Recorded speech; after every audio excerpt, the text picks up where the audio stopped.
visionary, revolutionary. I'm a visionary, revolutionary. Thank you everyone for tuning in to another episode of the D&B podcast. It is week 9 and I'm Camilo Solomon and I am with KB the fucking Mark. Cause I'm a fucking mark for this shit. Week 9, the go home show to Revolution. We are filming this on a Monday due to the pay-per-view. This is AEW, not WWE, so it's called a pay-per-view. The pay-per-view was on the Sunday. That is why you're getting this week review a day late. This week was fucking dominated by AEW. AEW dominated this fucking week. Go home show was good, was great to be honest. And the pay-per-view just topped it all off. It was just icing on the cake. So, without further ado, let's jump into this review. And oh man, you heard it straight from Camilo Salamander. This week was dominated by AEW. Fantastic go home show, fantastic pay-per-view. Salamander, let's just go ahead and make the subscribers mad, because you know they hate AEW. They hate it with a passion. So let's not even wait. 10 out of 10. 10 out of 10. 10 out of 10. Best AEW pay-per-view in the 3 years? Nah, I don't think nothing topping when CM Punk came. That first pay-per-view, he the first AEW pay-per-view. I don't think nothing tapping that one yet. Not yet. I'd say it's top 5 that they produced in the last 3 years. But I don't think nothing topping All Out yet. Okay. I think this is the best pay-per-view that AEW has put on. But we'll talk about it more. I do have some minor issues with it, but we'll talk about it. We are starting off with Monday Night Raw. KO, the Kevin Owens show. KO, Seth Rollins, Alpha Academy. I thought this was a good segment. Kevin Owens and Seth Rollins was talking about their road to WrestleMania. KO dragged Texas like he's been going against the Alpha Academy, which Alpha Academy got the win. I'm sorry, which Seth Rollins and KO got the win. Sorry about that. What did you think about this opening segment and the match? I thought the match was fantastic. It just goes to show you, and I said this numerous times, WWE can do tag team wrestling when they want to. The match was good, but me and you've been protesting. There's no need for your champions to be losing on TV.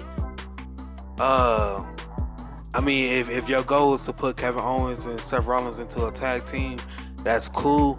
But do it have to be at the expense of the Alpha Academy? I mean, Salamander, the buckle just bomb. Got the title. I mean, Salamander, the buckle bomb, stunner, curb stomp finish is just fantastic. That's cool, but they just got the title. They already losing within like their first month. Salamander is WWE. Touche. Next up, we had Omos versus T-Bar. I thought this was a train wreck. Remember in NXT when... What the fuck T-Bar been at? He just now come popping up. I forgot I thought he was one of the people that got released. Where's Mace? I haven't seen Mace in a minute. Where's all of them at?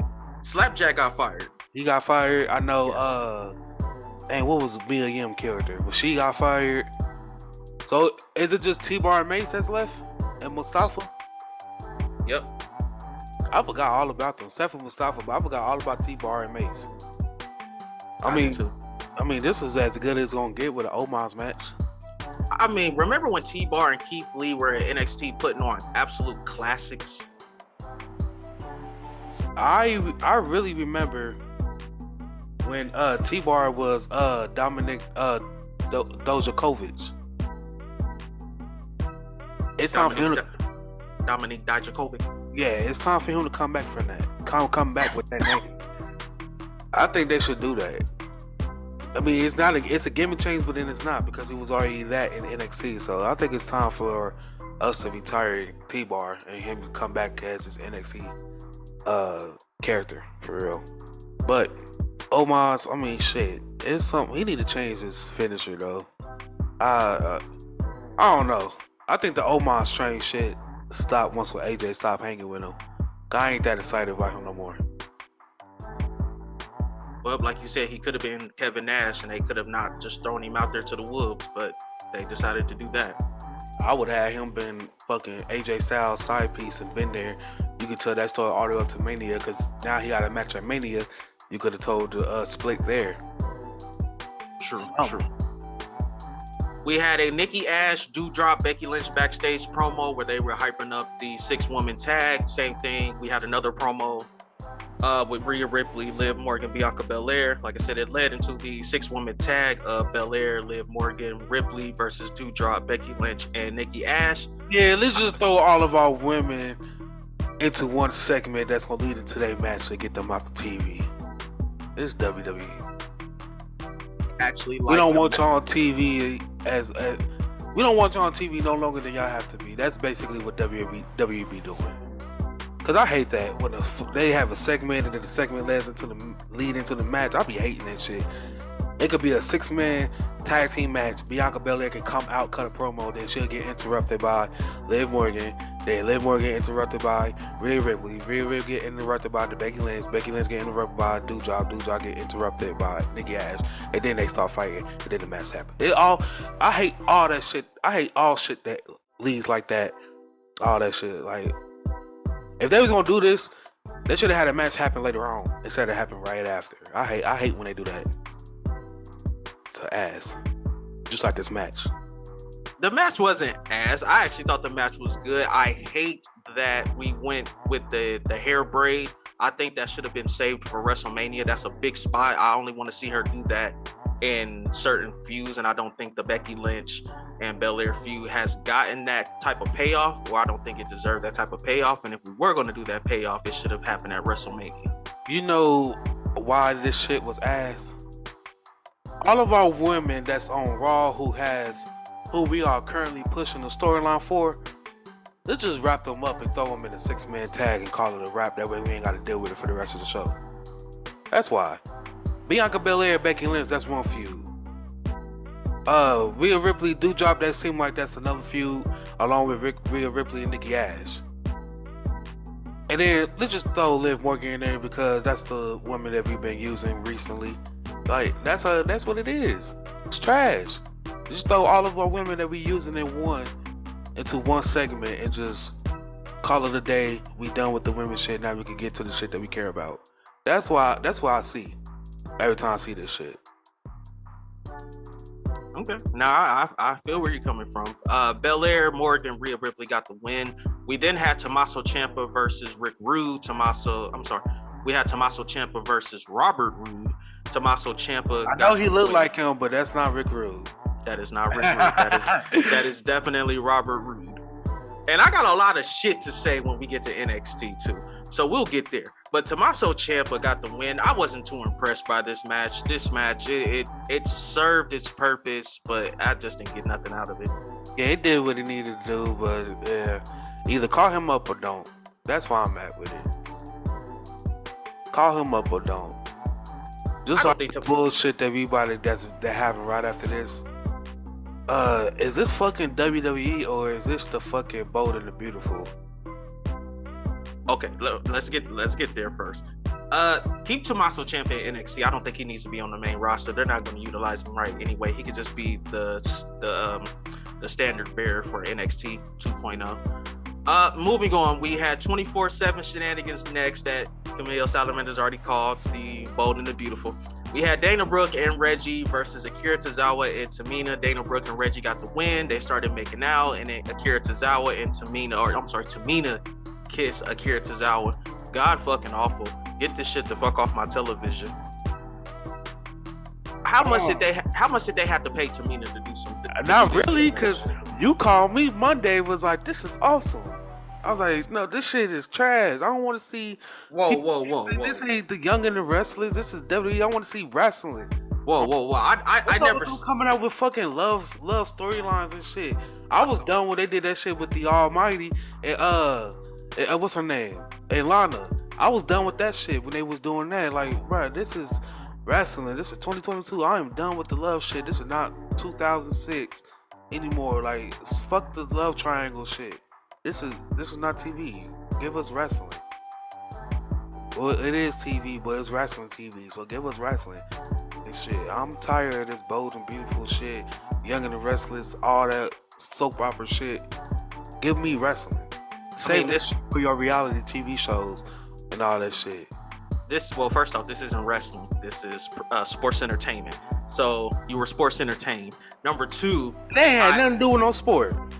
Number two, I did not call you and say it was awesome. I called you and said I wasn't going to talk about this, and I was going to instead talk about Corey and Carmella's new series, which is awesome because all they do is talk about sex. Sex here, a dildo there, a blowjob in the shower. You know, fellatio. So they get R-rated. Yeah, you know, fellatio, a trouser-friendly kiss. Okay. I might tune in this week. I mean, they got like 4 episodes out on YouTube. I've only watched 3. I got to go back and watch the 4. But I have been thoroughly impressed. It's an easy 10-minute watch. I might tune in. Let's see. We had the Street Profits backstage promo about them beating RK Bro. We then had the Mysterios versus the Hurt Business with a Miz promo. The Miz promo was long-winded, but I understand why it was there to get over, who was it, Jake Paul? Logan Paul. And then it led to the match which the Mysterios lost to the job. Didn't I call them the neighborhood jobbers like months ago? Yeah. Yeah, they lost to the Why they neighborhood still jobbers. fucking called the Hurt Business, man? I don't know. You should have left that. Bobby Lashley should take that damn name with him. Y'all are not the Hurt. When he come back, he didn't finish his business. Like, man, I know y'all want to beat me, but I already told y'all last time I'm done with y'all. Why are y'all still trying to represent me? Stop using my name, which is the Hurt Business. Stop using that shit. Y'all are Cedric Alexander and Shelton Benjamin. That's how he should do it. Okay. Now, the best part of the show is these next 2 segments. So next up is Riddle and Randy Orton backstage segment where Not that one. The last match, and then the segment. Okay, I got you. We have Riddle. The people know what I'm talking about. They know what I'm talking about. I've been calling it out for months. But go ahead. We had Riddle and Randy Orton backstage. They were at Gorilla, so I was assuming their match was coming up. So then we had Riddle, Randy Orton backstage. Riddle talking about he was not focused. He was trying to color in the lines to stay focused. Randy Orton told him, it seems like you're focused to me. We then had a Carmella and Queen Zelina backstage segment next, where once again they were talking about sex and her Carmella and Corey Graves performing a live sex act at WrestleMania. We then had RK Bro versus the Street Profits. The Street Profits got the win. There were reports that this match was botched and that Orton kind of hurt his shoulder. Uh-oh. Yeah. The Street Profits about to get buried for the next, after Mania, they getting buried. You think so? Yeah.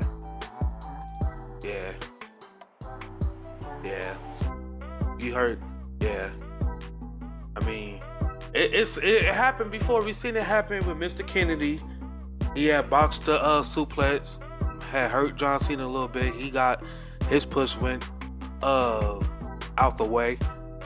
Kofi was getting a push a little bit when he fucked up the punt that he was supposed to take, or the RKO was one of them.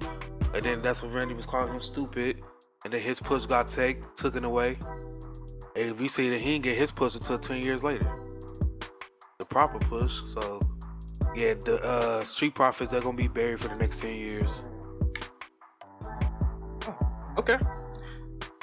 We had Austin Theory, Vince McMahon backstage segment next. I thought this was great. Austin Theory was asking Vince about his upcoming interview with Pat McAfee, which from all accounts I heard was a great one. I do need to go back and watch it. Austin Theory said, what if Pat McAfee tries to attack you? Vince McMahon said it's not that type of interview. Austin Theory said it could be. So I thought they were going to do something in the interview. United States Championship match on the line. Damian Priest defends against Finn Balor. Finn Balor got the win. Yes. Then we had a heel turn by Damian. No. Yes. That was an absolute heel turn. You think so? He attacked Finn Balor after losing and then went on a you fan. and then he cut a you got all the adulation from the fans, so he cut a "you the fans" promo. Yeah, that was an absolute heel turn. He turned heel. But hey, I told you. I think I said it a week ago. I've been saying Finn Balor needed a proper push and everything. Hopefully, this is a proper push. And then I said it about either last week or 2 weeks ago that if WWE is going in a way of unifying the World Heavyweight Championship and the Universal Championship, then this means the beginning of something new. They are trying to do a hard factory reset before our eyes, in front of us, without announcing that they are resetting. That's why the Intercontinental Championship switch. That's why the United States Championship switch. That's why it made sense of why they went ahead and switched over the tag team titles to Alpha Academy. And they didn't keep it on RK Bro. I guarantee they'll probably be setting up that match with him and Riddle at either night 1 or night 2. I guarantee. And then the Usos, they probably either dropping that belt soon or they gonna keep it, and that's how they gonna restart it. So Bianca Belair, she's gonna be the new face of the women's side on Raw. Ronda's gonna be the new face on SmackDown. We gonna have new champions all over. One main title, everywhere else split. So let me ask you this, and this from Finn Balor's booking, this question isn't too far from the truth. But how do you think they're only pushing Finn Balor because they know that there's every bit of a chance that Finn Balor could just say fuck it when his contract is over and go to AEW, where he know he's going to be utilized, where he can then have a lighter schedule. He can have, he can work more indie days, or if he wants to go to Japan, he can work Japan while still being with AEW. Do you think that's why they decided to push like a Finn Balor and a Ricochet? Yeah and no. Finn Balor, I believe he's getting a push because WWE realized the fuck up, and they probably saying like, this is not everything yet, but this is part of our thank you, because we realized that you was getting that push, but we had, you had an injury, and then when you came back, you were supposed to get a push, but we went into a different direction there. And thank you for being a good sport and understanding and be willing to, take a step back for right now. You feel me? Then I think Finn Balor is in the same boat as AJ Styles. They both was in their 40s or pushing 40. WWE is where they gonna end their career at. WWE is where they want to be at. They're making the best money that they ever made in their whole wrestling career here. Even though the schedule is harder, they're getting the best recognition that they ever got. And it's probably just, the WWE way, it's probably easier on them than AEW. AEW, it's a lighter schedule, but I have to actually wrestle there. The WWE way is like, it's different. You feel me? I'm not wrestling all the time, or the wrestling is not that hard on my body and stuff too. So I think Finn Balor's in the same boat as AJ Styles. Like, he's gonna end his career here is just benefit for him, more beneficial for him. Because, some people is cool with what they did, like Kevin Owens. We thought he was gonna leave, but he stayed. It's more beneficial to him. Like, it's not all about having a schedule that's all that stuff, or some people just wanting to wrestle. Some people just like it just because WWE is where they wanted to be at. WWE is the ultimate goal. So if I make it here, I made it. I'll just deal with. I'll be like the greats. The greats, they wasn't great forever. They had bullshit that was put in front of them that they overcame. So it's probably some people that just like that. Like, their main goal is to make it to the WWE. So when they there, they're gonna make the best out of it. There's some people who feel like they don't need to leave. There's some people who feel like they not gonna leave because WWE pay that money. They could make it over there at AEW, but they have to actually work for that money and shit like that. If WWE is paying you $6 million for 4 years, yeah, you can get that at AEW, but you best believe you about to work for that and shit like that too to get it. But on the other hand, it just may be more comfortable for them. They may be more comfortable with being gone over 200 days out the year, but they family's taken care of. They ain't got nothing to worry about. Versus, they're not at home a lot more, but they got to do, a lot more things because it's not adding up financially and shit too. I think the main thing about wrestling, especially if you a sports entertainer or a professional wrestler, and you have a family.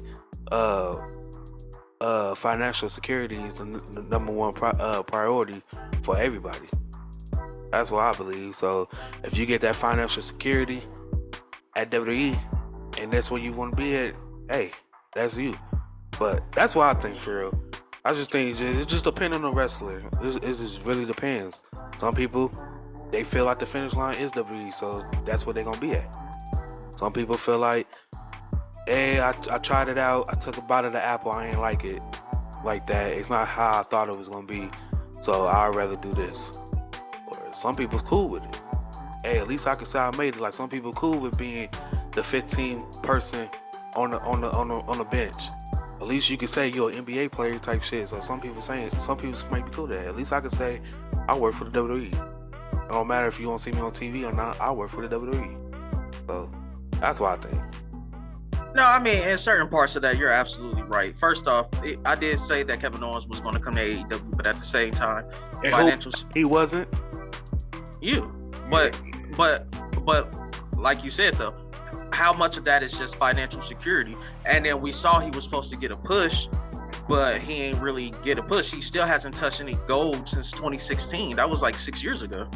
Yeah, that's true. But if I'm not saying that this is Kevin Owens, but if you're a wrestler and it's either you making the best money you ever made, the most money you ever made, you ain't get a push for 4 years, but if you jump shit, you be making half of what you making now, but you will get a push. Which one equals out more? Some people may be like, you know what? I don't care about this push. Yeah, I'm stacking up this money. I'm gonna make as much money as I can with them, as much money they gonna give me. Hey, they want me home for 6 months, they still paying me. Fuck it. Some people may be like, nah, I want to be out there, so they'd be willing to take that pay cut or whatever to go out there to be recognized and show what they can do. So I just really think it just depends on the wrestler. No, I mean, you're absolutely right. It is on a per person basis. I just think that you get into the business to, professionally wrestle, win titles, and also make the money.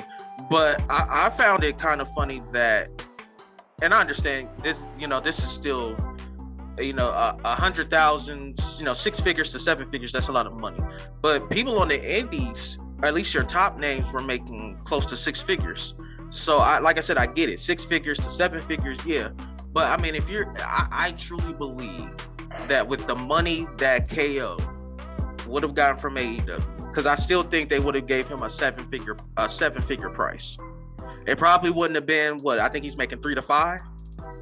So it probably wouldn't have been. It probably wouldn't have been a 3 to 5, but it probably, let's just say, around the 1.5 to 2 over 4. So for the 4 years, he'd have gotten the 2 mil. Plus, on top of what he can make working indies, I think he would have matched his WWE salary at the end of it by working AEW, doing indies. Hey, you want to step over into New Japan? Do that. Hey, you want to step foot into the Impact Zone? Do that. You want to work somewhere else? Do that.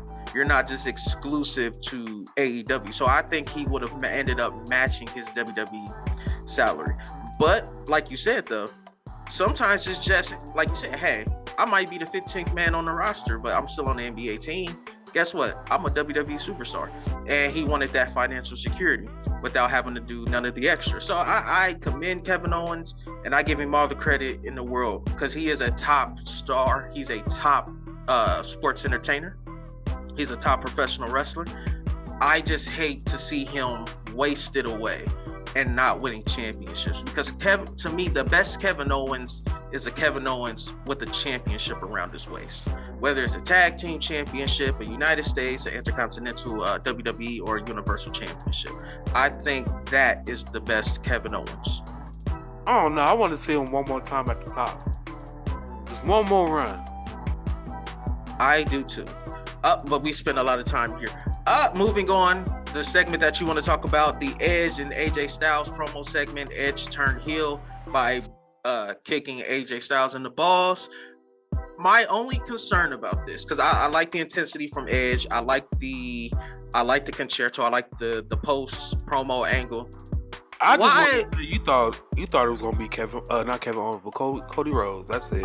I did think it was gonna be Cody, but why does every time AJ Styles is gonna be the face up in a program, he gets kicked in the balls or he gets hit in the balls? Dean Ambrose, who was the other? Shinsuke Nakamura, and now Edge. It's WWE. They probably think that shit funny. That shit ain't funny though. They probably think that's the only way a heel can turn babyface if he get hit in the balls. It's WWE. We seen worse. That's all I'm gonna say. We seen worse. But Edge versus AJ Styles, that's the bigger picture. This might, depend on where they put it at, I would put this night 2. Cause you want to book, cause you don't want what you had last year. Cause I think last year night 2 was ass. So your night 1 gonna sell regardless. It's gonna be excited for WrestleMania. I'll put this night 2. I would actually put this night 1 because I think night 2 is already taken care of. Brock and Roman winner take all unification match. You're pretty much just like night 2 last year. We had the triple threat with Edge, Bryan Danielson, and Roman Reigns. When he stacked them and pinned them. That was the only match that was actually good. You don't want that same situation this year. That's where your not main true. event is the only match that's good. That's not true either. We already talked about this. The Fiend and Randy Orton match wasn't bad. Seth Rollins and That was Cesaro. ass. No, it wasn't. That was, bro. Rollins and Cesaro stole the show. He got distracted because fucking Alexa Bliss came out of the box with this fucking goo, this fucking tar coming out her head. Yes, because you gotta look. He I told laid you. down some RKO. It's I told fucking the Fiend. The Fiend should be the. He should got hit with the RKO, pop back up on his feet. I don't get what the fuck. This shit was fucking ad. No, bro. Night Salamander. Add the main event. We need to look more forward than other than the main event. Salamander, I explained this to you. He saw Sister Abigail. So yes, that's why that happened. First, second off, night 2 gave you the fantastic triple threat: Seth Rollins versus Cesaro, Riddle versus Sheamus. They gave you a lot of good stuff in night 2. Now I will admit it. No, the average person don't remember none of that shit. They just remember Roman with that is not my problem. That people can't recall. That's not my problem that people can't recall. That doesn't mean that night 2 wasn't good. It wasn't memorable. It was memorable. It's good, but it's not memorable. The only memorable thing it was memorable. Roman stacked them and pinned them with the help of his cousins. Well, thank you for giving credit to the Tribal Chief, but that's it. It was absolutely. It was not as good as night 1, but it still gave you tremendous wrestling. Night 2 still gave you tremendous wrestling. But night 1 was way more memorable. We had that fantastic main event with Sasha Banks and Bianca Belair. We had. I can argue that's the only memorable thing that happened on night 1. Well, Bobby Drew McIntyre talking hella shit. He got his ass choked out, put to sleep by the Almighty. That's biased because you're an Almighty fan. No, that's first thing they say. You're biased. That's biased. That's biased. I didn't think that match was that good. How many times we will ever see Drew McIntyre get his ass choked out? That's not the point. Bobby Lashley choked that motherfucker out. After he was talking shit. That was the payoff. He was talking hella shit just to get his ass choked out when he came out there. He thought that he doing it, and then the fireworks and pyro shit come out. He thought that shit was gonna boost him up. They ain't do shit. The Almighty said, "Hold my belt, MVP." Put his ass outside of the opening promos to the show, and then Bianca Belair and Sasha Banks tearing it down, and Mandy Rose falling. Those were the only memorable things that happened. That Bobby versus Drew wasn't memorable. We ain't seen it too many times. It wasn't. What? You're biased. You're biased. The only thing we remember from night 2 was the Usos helping Roman. I remember Seth Rollins versus Cesaro and Sheamus versus Riddle. I don't remember that. Of course you don't, because you're biased towards the Almighty and night 1. I remember the whole event like it was yesterday. I bet you do. I remember that whole Drew McIntyre and Bobby Lashley match like it was yesterday. I bet you Lashley do. came coming out with the belt. Serious. Drew McIntyre thought he had it. Got his ass choked out. Yeah, I'm done. It was a memorable day. Yeah, no, it wasn't memorable. That's the end of Monday Night Raw. I'm going to give Raw a 5 out of 10. Well, I'll get a 4. Tired of 4? shit. All right. Moving on, we had NXT 2.0. Braun Breaker, Tommaso Ciampa beat Dolph Ziggler and Robert Roode. Here's my only spite. I'm tired of seeing this shit too. Hold on. Here's my only problem with this. They were so quick to change Robert Roode from. They were so quick to change Bobby Roode to Robert Roode and take away anything that made him great. Now we go to NXT and this motherfucker.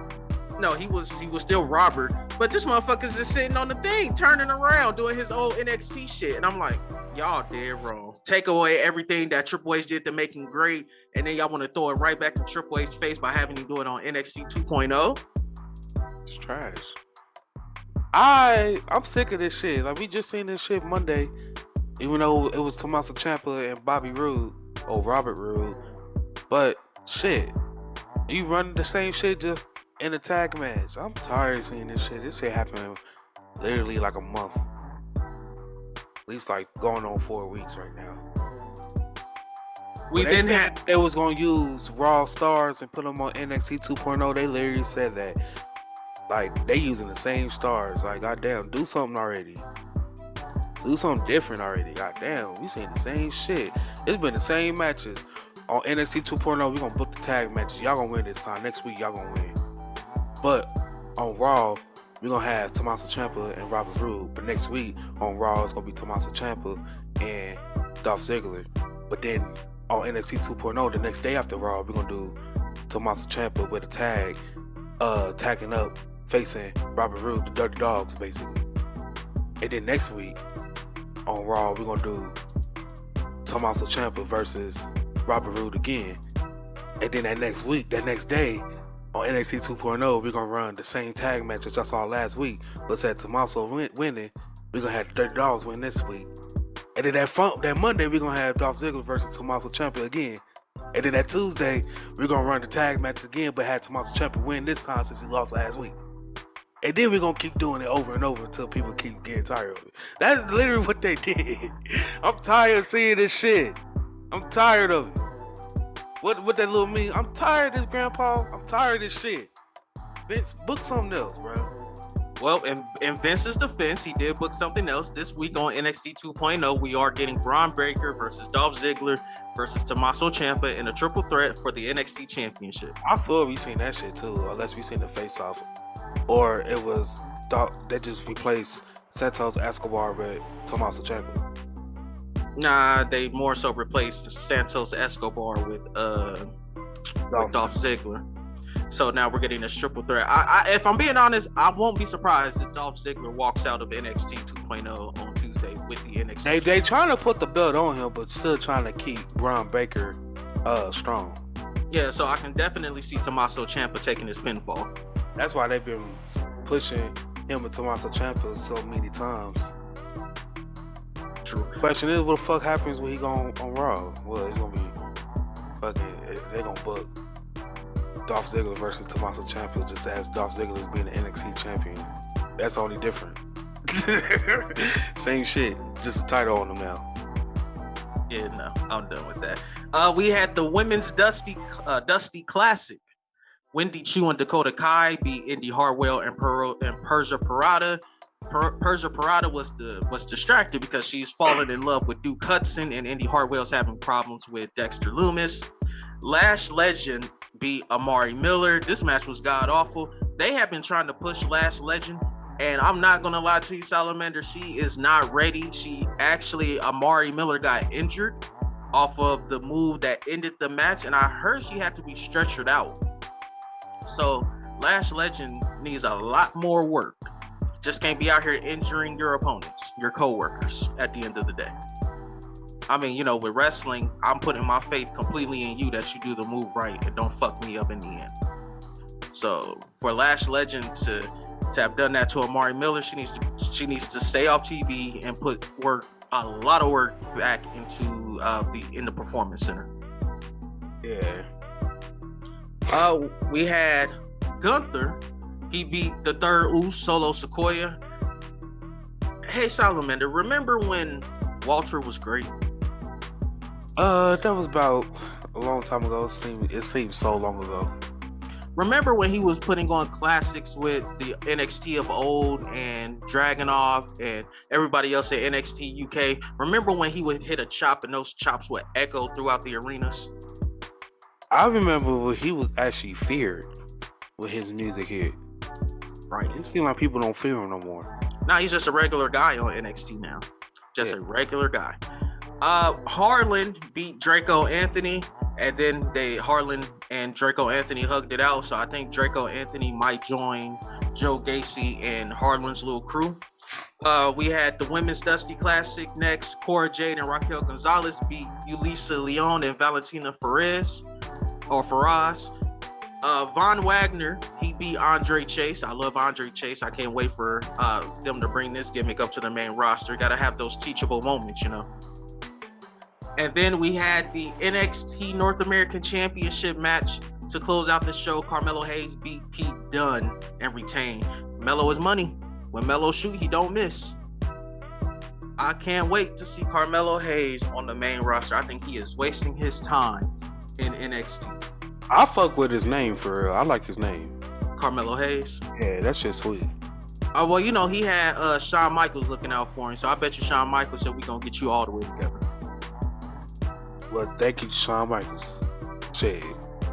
You know, Shawn sweet as fuck though, Carmelo Hayes. That's I mean, that's if you the think first about time it, I ever seen that name Carmelo, because the only Carmelo I know is Anthony.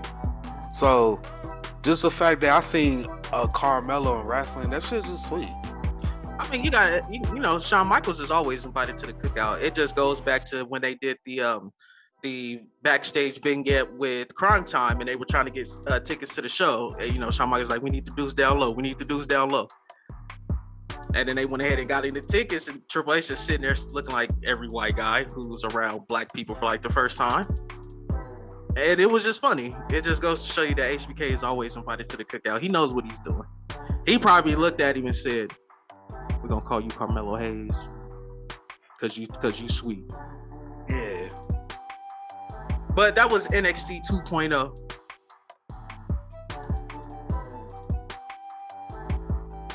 That was NXT 2.0. We're gonna go ahead and move on to AEW Dynamite. Salamander, we started off with the Tony Khan announcement that we broke earlier on in the week. Tony Khan buys Ring of Honor. We kind of went into it a little bit, but just give me, from everything that we saw from the rest of the week, of course we'll go over when we get there, but from everything we saw from this announcement to the end of the Revolution pay-per-view, this Ring of Honor announcement is huge. Is this the game changer that's going to really put AEW in the conversation with WWE business-wise? I don't know. It depends on what they do after this. How they use Ring of Honor or whatever decisions they're making forward. That's why I really feel it will make a that's what will happen there. But after we reported on this for a few days and looking back on this shit now, it kind of I'm not that surprised that he bought Ring of Honor, because everybody who Ring of Honor was announcing that they was closing down their doors. Well, not really closing down the doors, but they basically let everybody go. And then like the moves that they was making, then after that they was announcing people who was getting inducted to the Hall of Fame, and most of the people was really people who was under the AEW roster. I'm like, and now that they bought it, I'm like, that kind of makes sense too. So I was like, I think it's gonna be a rebranding, but it's still gonna be Ring of Honor, just with, like I said before, it'll be Ring of Honor still, just under the AEW umbrella. Yeah, I think the same. I think the same thing. I actually think they should use it and show us what a second brand is supposed to be run like, and they should use. But Rampage, I actually think Rampage should actually be the second brand. But what if they not? What if they turn Rampage into Ring of Honor? I think Rampage will still be Rampage, and then Ring of Honor will be Ring of Honor. But with this purchase of Ring of Honor, there's so many different booking possibilities. You know what I want to see? I want to see a Ring of Honor Civil War where, because we got Regal. So I would love for Regal to lead this new group like of ROH originals back into Ring of Honor, which I'm talking about like Punk, Danielson, Joe, whoever else they can grab, and we get a civil war of the ROH originals versus the new blood of Ring of Honor. Mm-hmm. And you have like Danielson, Punk, Joe, and they really showing the new blood what Ring of Honor used to be like. Especially now with Tony Khan buying it, it'll have that flavor of AEW in there, and that'll be what the Punks, Danielsons, and Joes are trying to stomp out of Ring of Honor. And then you could run that storyline into them being like, we don't want any AEW affiliates in here. And because AEW didn't buy Ring of Honor, Tony Khan did. So now you can use that argument. And they run Ring of Honor. And then when Ring of Honor gets back to where it used to be, because I have no doubt that Tony Khan will get it back to where it used to be in like 2005, 2010 range. Mm-hmm. Then we get an AEW ROH, and maybe even a New Japan Super Show. And that's when they do their first stadium in the United States, because I think they can sell out a 50 to 70,000 stadium arena or stadium with a New Japan, Ring of Honor, and AEW Super Show. I mean, you could probably, AEW Revolution had like 12 matches. Mm-hmm. So I think you can get away with a 15 match card. I mean, it's a Super Show, so fans are automatically going in there knowing like we're gonna be in here for a minute. But it's a Super Show, you know, and you might not get a triple threat for every match. You know, you might get a AEW versus Ring of Honor, a Ring of Honor versus New Japan, a AEW versus, you know what I'm saying, different combinations. Yeah. So I think that's going to be fantastic once Tony Khan gets once Tony Khan gets Ring of Honor back to where they need to be. Moving on, we had Bryan Danielson and Christopher Daniels. They wrestled in the, I believe if I heard correctly from Tony Khan and the announcers, they wrestled in the first Ring of Honor match. It was a triple threat, but neither of these two won. Bryan Danielson got the win on AEW Dynamite against Christopher Daniels. He then proceeded to stomp Christopher Daniels' head in, and then that led to a Jon Moxley promo where he pretty much threatened or told Danielson to hit him, and Danielson just got out the ring waiting for AEW Revolution. I love all of the Ring of Honor Easter eggs they were throwing in there. You know, in Ring of Honor, it starts with a handshake, it ends with a handshake, but then Bryan Danielson stomped Christopher Daniels' head in. All right. Anything you want to add? Nah, I'm really eager to jump into Revolution. I got you. Really? Well then. All right, now I got you. Let's breeze through this then. We had the Casino Tag Team Battle Royale. It was 15 teams. And my motherfucking team is in that bitch too, man. I fuck with them heavy. They're clean. Yeah. Max Caster did have a good ass rap on his way out. I think every week he has a good one. Tony Khan need to keep them on TV every week. Even if you had them face jobbers, they need to be on TV every week. That is true. Everybody loves the Acclaim. Everybody. The Young Bucks won this. Dante Martin and Darius Martin, Top Flight, were in here. It came down to Matt Jackson and Darius Martin. Darius Martin had been missing for a year with an ACL injury. He looked fucking fantastic, and I can't wait to see Top Flight back in tag team action. Never realized I wanted this tag team back. They were kind of in the background. Dante Martin was getting pushed, but this match was fantastic. This battle royale started off slow. It became fantastic. Chris Jericho, Santana, and Ortiz backstage segment next. Chris Jericho talked about beating Eddie Kingston and Santana and Ortiz. Dapto Chris Jericho. Chris Jericho asked, "Are we all good?" They said yes. We then had a CM Punk MJF promo next, where CM Punk was calling out MJF for what he thought was bullshit, but he didn't want to call it bullshit. It then led to MJF hitting CM Punk with a low blow and bloodying CM Punk before their match at Revolution. What did you think of this promo? CM Punk and MJF, when they have a mic in their hands, it never disappoint. Like, ever. And I mean, looking back on this now, after the match, it was well deserved. I think we got the proper payoff. No, I do too. We had Keith Lee, Team Taz backstage segment next, where Team Taz interrupted Keith Lee, and then it led to Britt Baker, Jamie Hayter versus Thunder Rosa and Mercedes Martinez. Thunder Rosa and Mercedes Martinez got a clean win over Britt Baker, Jamie Hayter. Me and you've already discussed this on camera, off camera. We do believe that Thunder Rosa is next in line. I did think Thunder Rosa getting a clean win here was kind of shocking, but it just led into me and you both saying that Britt Baker was going to win at Revolution. Mm-hmm.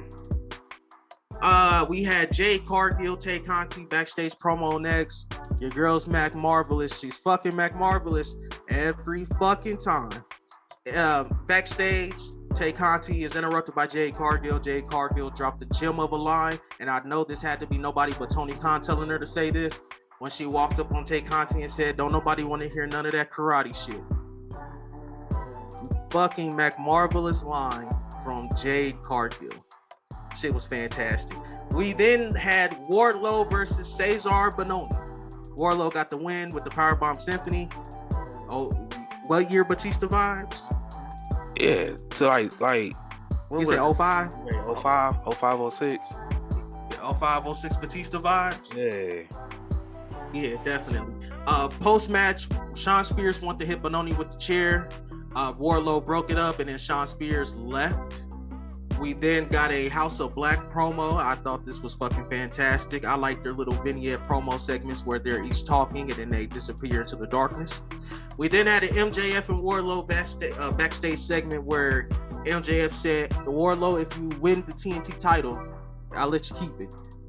And then MJF followed it up by saying, "It's not like you're going to win it anyway."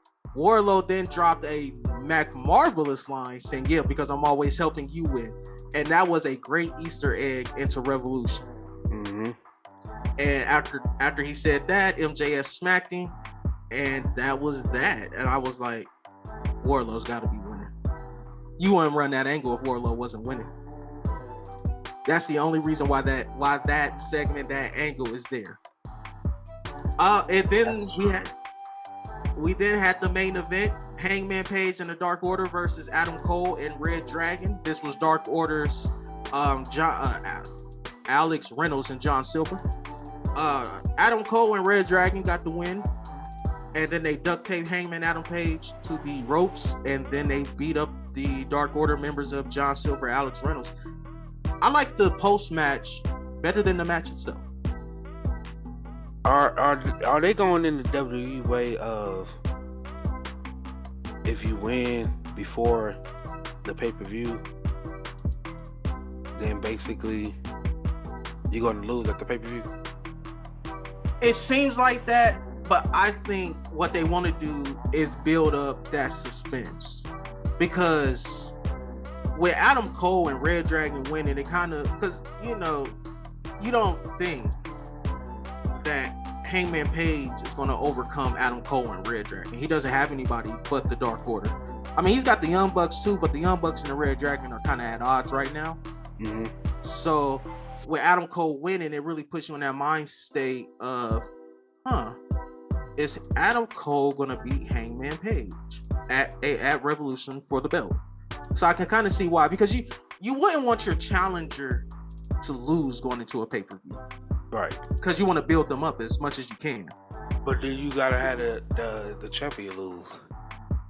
No, and that's another thing. Hangman didn't take the pinfall, but you don't really want your champions going in there with a loss either. So that's the one thing about wrestling and being a booker that I will honestly find very difficult to do. You don't want your champion looking weak going into the pay-per-view, but you don't want your challenger looking weak going into the pay-per-view either. Right. But you needed to get Hangman Page and Adam Cole on the card in some type of match. Right. So it's a really pick your poison. I'm glad that your challenger goes in because you don't really focus on the champion, you focus on the challenger. Right. So with your challenger going in there hot and coming off a win on the go home show, then I think it just adds more to the match itself. Anything else you want to add? Not at all. So I'm gonna give AEW Dynamite a 9. It was a great go home show. They get an 8.5, 8.5. 8.5. Okay, what prevents it from being a 9? I'm not saying you have to change. I'm not going to try to argue that. But what I would say just I don't like the main event. It was good, but like I said, if you want your challenger to be booked strong, but do have to be at the expense of the champion and stuff like that. Like, I mean, it was a good go home show and stuff.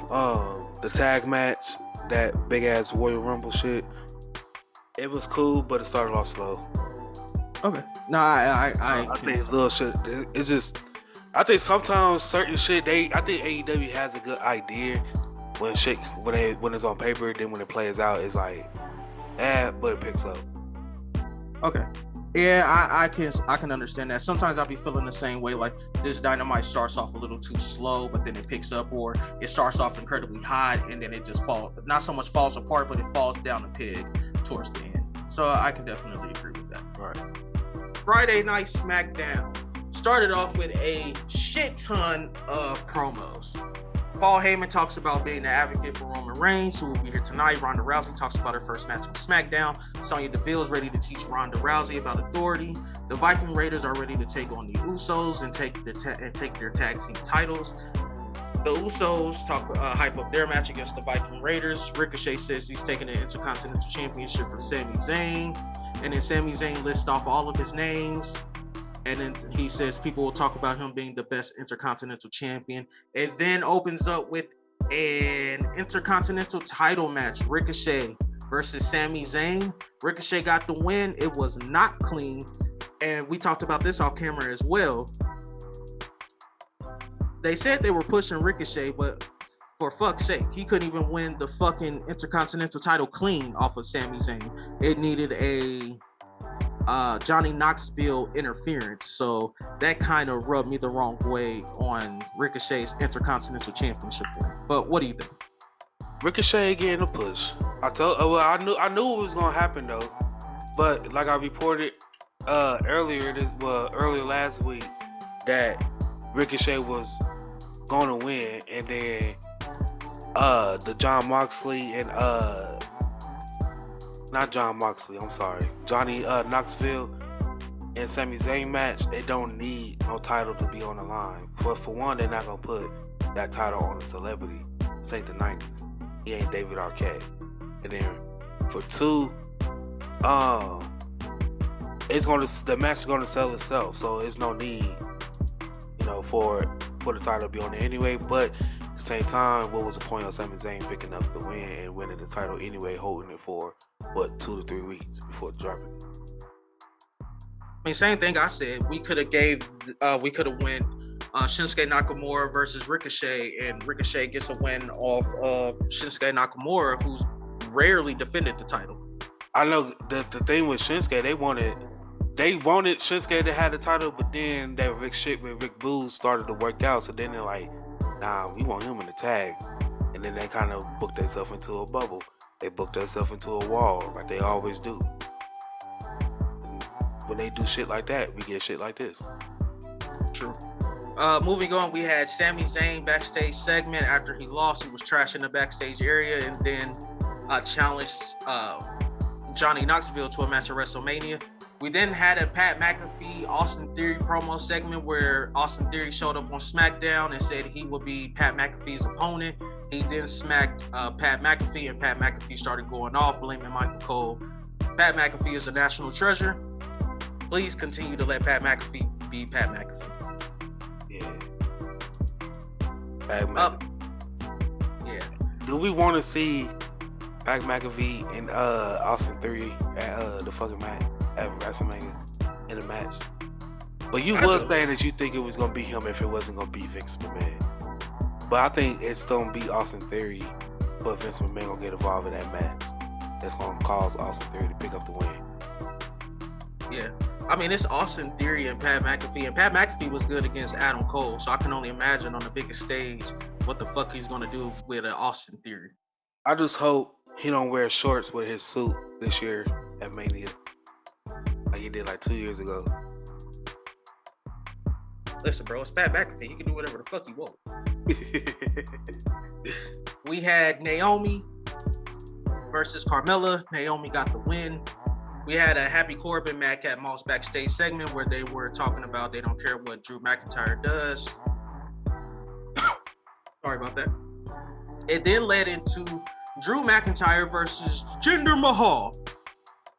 Oh, and he's still and there. huh? Said, oh, he's still there. Yeah, Jinder Mahal is still there, and Drew McIntyre got the win. Utter disappointment. Please keep this shit the fuck off my television. I don't need to see this again. Yeah, shit trash. Yeah, shit's hella trash. It's incredibly trash. And you know what's crazy? I remember back when Jinder Mahal beat Randy Orton for the WWE Championship. And we just all swore up and down that Jinder Mahal was there. He was ready. No, he wasn't. He was not. Just a couple weeks before he even got that push, he was just a dropper. He was just dropping out. He only got that push because they was trying to open up and go to India. That's the only reason why he got that push. But he's Canadian. He ain't even Indian. Listen, bro, this is why WWE has problems with you now. You're exposing the fucking business. That's obvious. That's the word. Don't you tell me the average wrestling fan probably don't know that. No. Quit exposing the business. Just like you're exposing the business, Salamander. Stop. Just like they think Chris Jericho Canadian. He from Winnipeg. Manitoba, Canada. Right. That's Canada. That's like naming the other, say he from the other side of Canada, Montreal. He's not. You gotta get it right. Quit exposing the business. This is why WWE has a problem with you now. He's not Indian. He has Indian heritage. That's why they did it. But he's not from India. That's how they try to book him, as that he's from India, but he's not. You gotta stop exposing the business. It's not exposing. It is exposing the business. Clearly. What was that announcement where he was from when he was with 3MB? Am I supposed to forget that? Yes. He's still the same person. They ain't changed his name. Salamander, that happened so long ago. We don't mention. Just We like you be saying, I can't help it that the people don't remember what happened on WrestleMania Night 2. I can't help it that y'all don't remember where they was announcing where Jinder Mahal was from during his first run at WWE. I can't help that. Listen, we don't talk about the other. I have a good memory. We don't mention the other guy who was just in Sacrifice's main event. We don't mention that guy, just like we don't mention the 3MB with Drew McIntyre. You're exposing the business. They mention them being former members. Exactly. On TV. But they don't mention the guy. He's a former member. It'd be different if he came back all jacked up how he did and his name was something different. But they literally brought him back as Jinder Mahal, who he was before he got there. Same thing, just like, am I supposed to forget that Deacon Batista? Am I supposed to forget that? Yes. No, it's on TV. You can't forget that. Salamander, that never happened. Yeah, it did. He was never a Deacon. Am I supposed to forget that John Cena was generic superstars 12? Yes, that never happened. No, you can't. That never happened. That's not exposing the business if they already put on. No, that's exposing. And watch. That's exposing the business. If I can go back on Peacock, which is they partnered up with, and I can go back and watch an episode where y'all said this, it's not exposing the business. You're exposing. It's only exposing the business if people don't know. It's not Salamander. exposing the business if they already said it. Salamander, quit exposing the business. It's not exposing. Jinder Mahal is an Indian descent wrestler. Yeah, he is. But he's not from India. That's it. But he's not from Canada either. Yes, he is. He's not. Yes. You're exposing the business. That's why WWE That's have a problem with you now. It. You're quit. Okay, you're right. Quit killing kayfabe. There we go. That's killing fair. Kayfabe. That's fair. Quit killing kayfabe. But kayfabe been dead since '95. Shh, don't say that. The Undertaker is still a dead man who was set on fire by his brother. Kayfabe been dead. No, it's not. I'm not the one. I mean, WWE, they exposing themselves. No. Quit killing kayfabe. Then Undertaker set Kane on fire. No, never happened. No, I'm just playing. Didn't he? Yeah. Didn't Kane kill his parents? No. Okay. They ain't even brothers. Quit killing kayfabe. They step Quit. brother. Quit killing kayfabe. Can we move on? Go ahead. Gosh, we always killing kayfabe. That's why WWE's got a problem with you now. Listen, we're gonna move on. Salamander just loves to kill kayfabe. Roman Reigns broke kayfabe. We didn't know he was the Rock cousin. He ain't had to bring his granddaddy out there. He broke kayfabe himself. We don't talk about that though, cause that's your tribal chief. Listen, bro, you out here killing kayfabe. Nobody remembers Deacon Batista. Nobody remembers that Jinder Mahal is from Canada. Everybody remember that. Nobody remembers that. Just like we don't remember the third person who was in 3M. But he was in the main event of Impact Wrestling Sacrifice. But we don't speak on that guy. Next up, Rick Boog, Shinsuke Nakamura was making their entrance. The Usos jumped them from behind, and that led to a Roman Reigns Bloodline promo where he pretty much hyped up their title matches in Madison Square Garden, and that he wanted Brock Lesnar to walk into WrestleMania as the champion so he could take the belt off of him. Then that led into a tag team title match. The Usos defending against the Viking Raiders. These two segments, putting them together, I thought the promo was great. The tag team title match was great. The Usos can do no wrongs, and they had me on a couple of near falls with the Viking Raiders. Anything you want to add? Nah. SmackDown, I don't know. Don't worry, we almost. The last couple of weeks, they ain't been doing that good. I ain't gonna lie. No, you ain't gotta worry. We are almost at the paper. It's like if Roman Reigns ain't got a match on SmackDown, it's mid. Let's be honest, the only reason why we all tune into SmackDown is to see Roman. When he ain't wrestling, it's mid. If all we left is Roman Reigns promo, is mid. Oh, are you telling me that you only tune into SmackDown to hear my tribal chief? Yeah, I could be against him, but I can tell, like, yeah, he running SmackDown right now. Now, my guy was on SmackDown, then no, he wouldn't be running that shit. Salamander, do you know what jealousy is? Hey, it's not jealous, it's facts. Do you know what jealousy is? You can't be jealous over facts. Can you answer my question? Yes, I do. Okay, you know it's just love and hate at the same time. Nah, it's facts. Yeah, it's facts. You love listening to my tribal chief, but you hate the character. Sounds like jealousy to me. It's facts. I hear you. We had Sheamus versus Big E. That didn't happen. They beat up the New Day, Sheamus and Rich Holland, and then stole the ATV. Johnny Knoxville accepts Sami Zayn's WrestleMania challenge. We then had Ronda Rousey versus Sonya Deville in the main event. I thought this match was not good. It wasn't god awful. It just was not good. I'm giving this whole week, not week, but just Friday Night SmackDown. I'm gonna give it a 6. And the only reason why is because I don't like that Sasha Banks and Naomi's tagging up with each other. I think the fact that they brought Ronda Rousey back, that kind of they don't want to put Sasha in the back seat right now.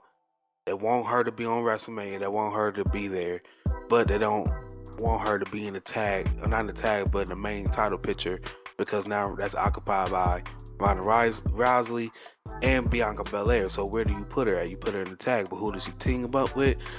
She team up with somebody else who we want to keep on TV, but we just gonna scrap what we've been building up for the last couple of years, and especially really put in front of your eyes for the last couple of weeks, and we just gonna have her team up with Sasha Banks and just say forget what she did with Sonya Deville. That's done for.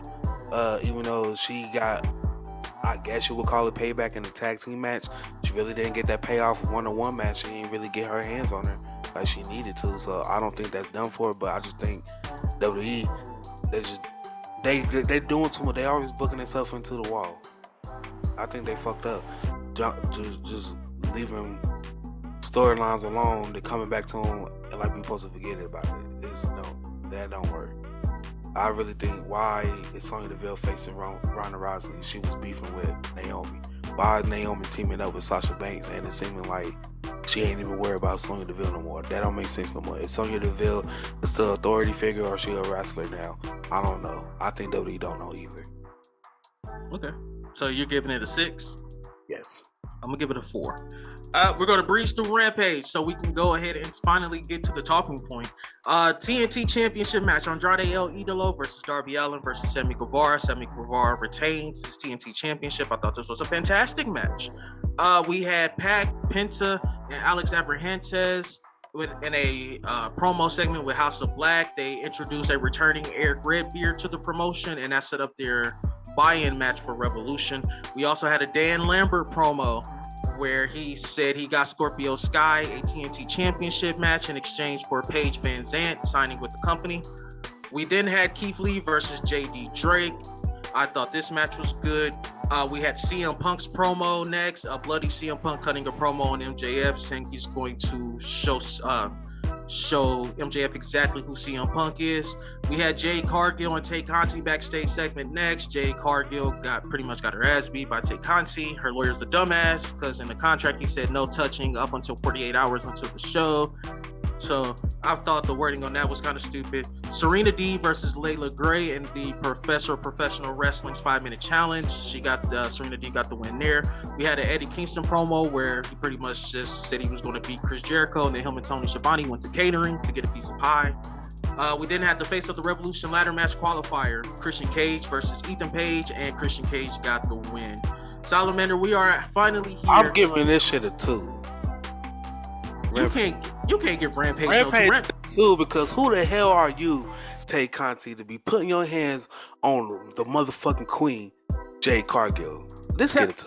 Talk to our lawyer about that, who said no touching until 48 hours until the pay-per-view. He fired. He gotta be fired. I'm firing him. This get a 2 because you should not know. You do not put your hands on her like that. Listen, bro. Apparently not everybody holds Jade Cargill in the same regard. Who do you think you are? She's Tay Conti, Sammy Guevara's girlfriend. That don't mean nothing. Don't be touching the queen, Jade Cargill, like that. Okay, no problem. You should put her in the knuckle lock. What's that called when you got the head right here under your arm and then you take her knuckle and do this? Just trying to hit her. What's that shit called? You're just trying to hit her in the head. They call it the knuckle lock. The knuckle. I think so. I think so. We'll put her knuckle in her head and just rub that up and down. Okay. Salamander, we're finally here. AEW Revolution. We are starting with the buy-in. Layla Hirsch versus Chris Statlander. But before we do that, I would just like to point out. I counted wrong. I was actually 6-6. I was even. You were 6-6, and I was 11-1. Yes. I shouldn't have been nervous. Yes. I said all that shit about me being nervous. And then, I guess I'm the AEW mark for a reason, man. Yeah, you got lucky on this one. Nah, I didn't get lucky. No, a 7-6 is lucky. You got lucky on this one because you see what happens when I don't watch the product and I do my predictions. I be accurate as hell. Now when I'm watching the product, I do my predictions and I'm inaccurate.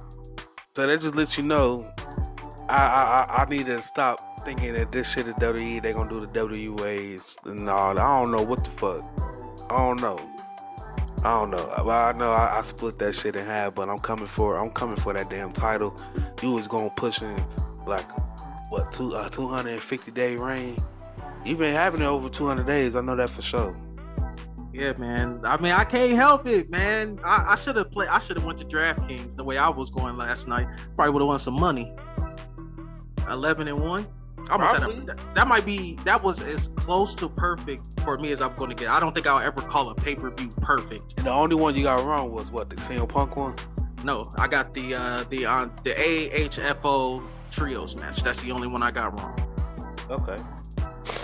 But starting with the buy-in, we had Layla Hirsch versus Chris Statlander.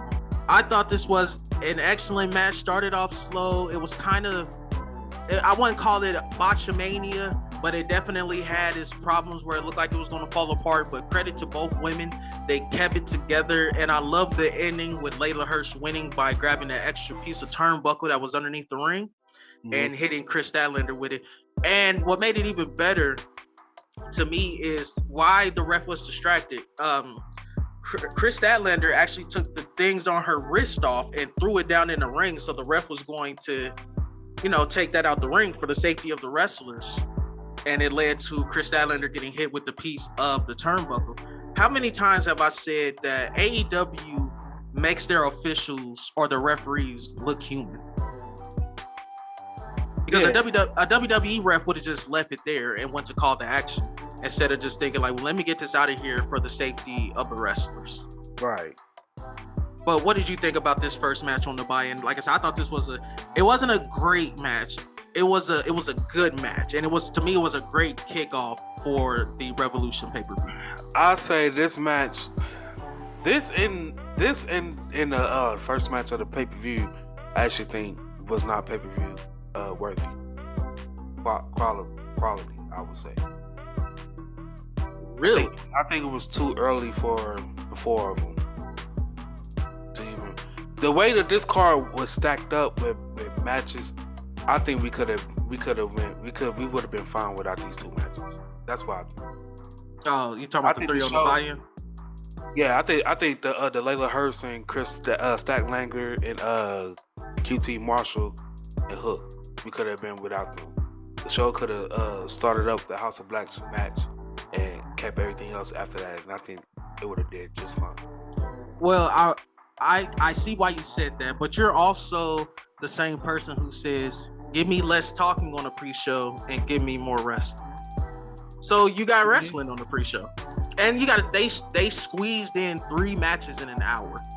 How we get one pre-show match on WWE, and it's like 10 minutes. That's the thing though. So like a show like this, like you said, you don't want to watch no pay-per-view that goes into midnight, right?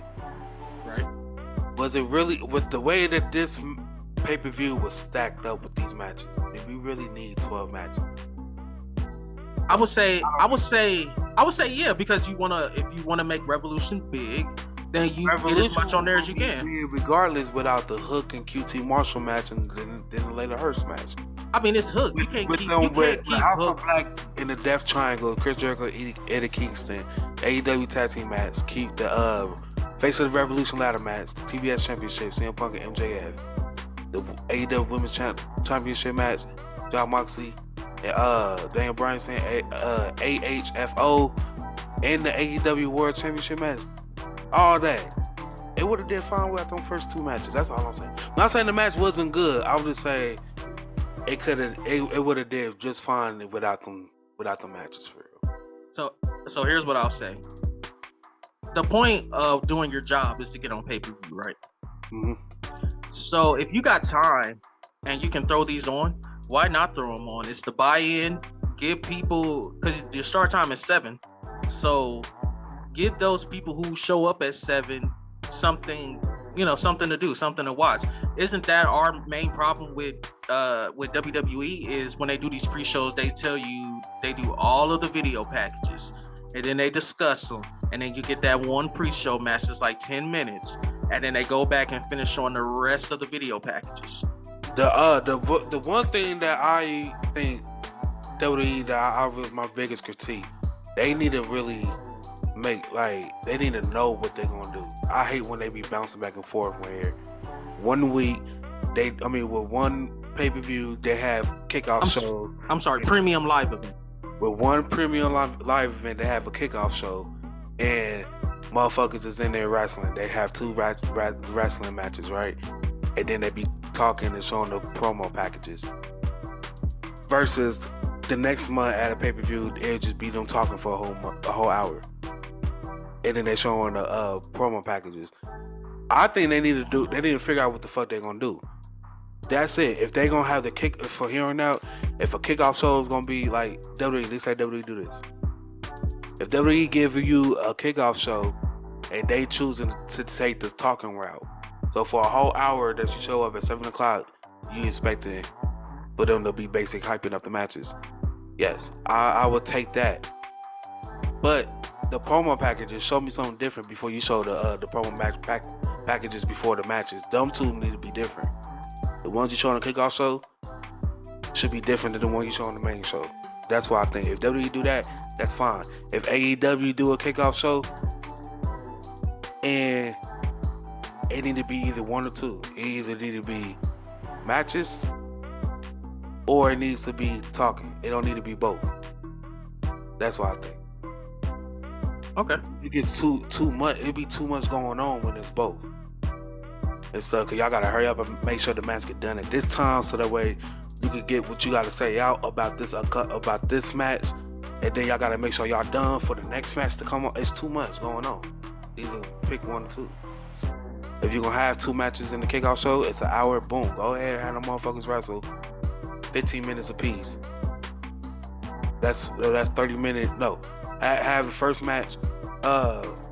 I'll say 25 minutes apiece. In the last 10 minutes, you hype up the shit, and that's it. Okay. Like the last 10 minutes, you could be hyping up the stuff, the matches that you got going on, boom, boom, boom, and then be like, like counting down like it's New Year's. 5, 4, 3, 2, revolution. And then pop up, then it starts. Some shit like that. It'll hype it up, get people hyped for it. But they need to pick and choose, because doing too much trying to match their match, then they go back to the front desk where they doing the kickoff show. They're talking about it. Then they go back to a match. Then they go back into the front desk for another 20 minutes. That's too much. You're talking about WWE. Just period. Because WWE's not the only one to do that too. But just period. Like, if WWE's gonna talk it, I want them to treat it like fucking ESPN, like before, like you get inside the NBA before a fucking tip-off match. I mean, tip-off game and shit. They talk about the lineup and all that stuff and hyping up the game before you see it. I want that shit. Okay. Gotcha. I do agree to an extent. It does have to be one or the other. You're either going to do a lot of wrestling or you're going to do a lot of talking. Mm-hmm. So, and I like how AEW's, especially on this pay-per-view, was we're not going to do too much talking. We're going to give you 3 great matches, or three decent to great matches on the pre-show, on the buy-in, and then we're going to jump straight into the actual show. Salamander, moving on. We had Tony Schiavone in the ring, and he said he had a special guest. And I am a fucking mark, because Kenny Omega's music hit, and I said, holy shit, they're giving us Omega on the pre-show. But does Kenny Omega and pre-show go in the same sentence? Hell no. Nah. It absolutely does not. And this son of a bitch, Don Callis, walks out. And I said, oh, I miss Don fucking Callis. Comes out, cuts this amazing promo. She's like, you thought it was going to be Kenny Omega? Kenny Omega looked at the card. He said he wasn't coming, but you got me. And he goes over to say that Adam Cole is going to be a great transitional champion. Then that's when I figured out, yeah, Adam Cole ain't winning. Adam Cole's not winning. What did you think of this promo? Do you like the swerve that they gave us with Don Callis? The promo was cool. I don't know. I really feel like just the whole pre-show we could have went without it. Like the actual match card was good, but the pre-show I don't think it was that good. To me, it reminded me I was watching Rampage or AEW Dark or some shit. Okay, nah, I get it. Buy-in match number 2, Hook versus QT Marshall. It was there. Hook's a star. That's all that needs to be said. Hook is Taz's son.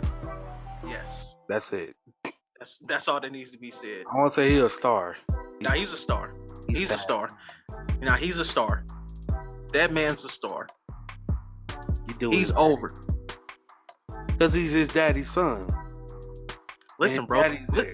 Listen, bro. Taz was sweet in his day. Taz did suplexes. So does Hook. That was all Taz did. Suplexes. No, don't get me wrong. Taz, he was very technical though. And so is Hook. Moving on. I don't know. It's probably the fucking name. That's probably why I'm like, cause I can't get behind this character. It's probably the fucking name. Hook. I don't think it's. I mean, every time he said Hook, I think of Captain Hook for fucking Pirates of the Caribbean. Listen, that's all I see. And then when he come out, I don't see like nothing intimidating. I look at like, to me he looked 12.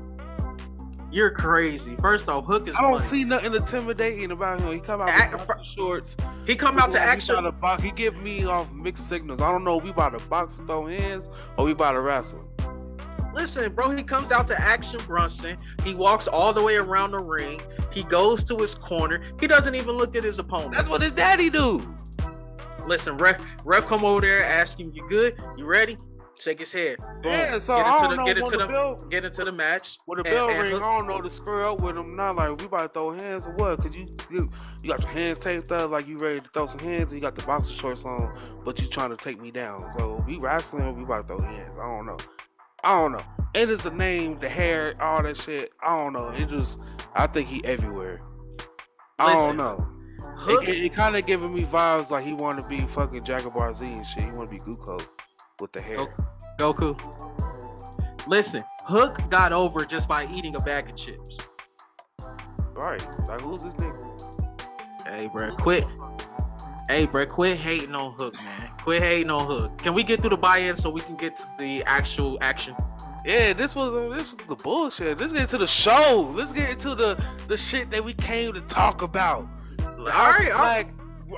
Fucking Buddy Matthews, you need tattoos to fit in. You standing out. But let's get into the fucking action. That's what we all came for. All right. They here for this in the news. They want to know what we think about Revolution. All right. Let's get there then. Last match on about the pre-show.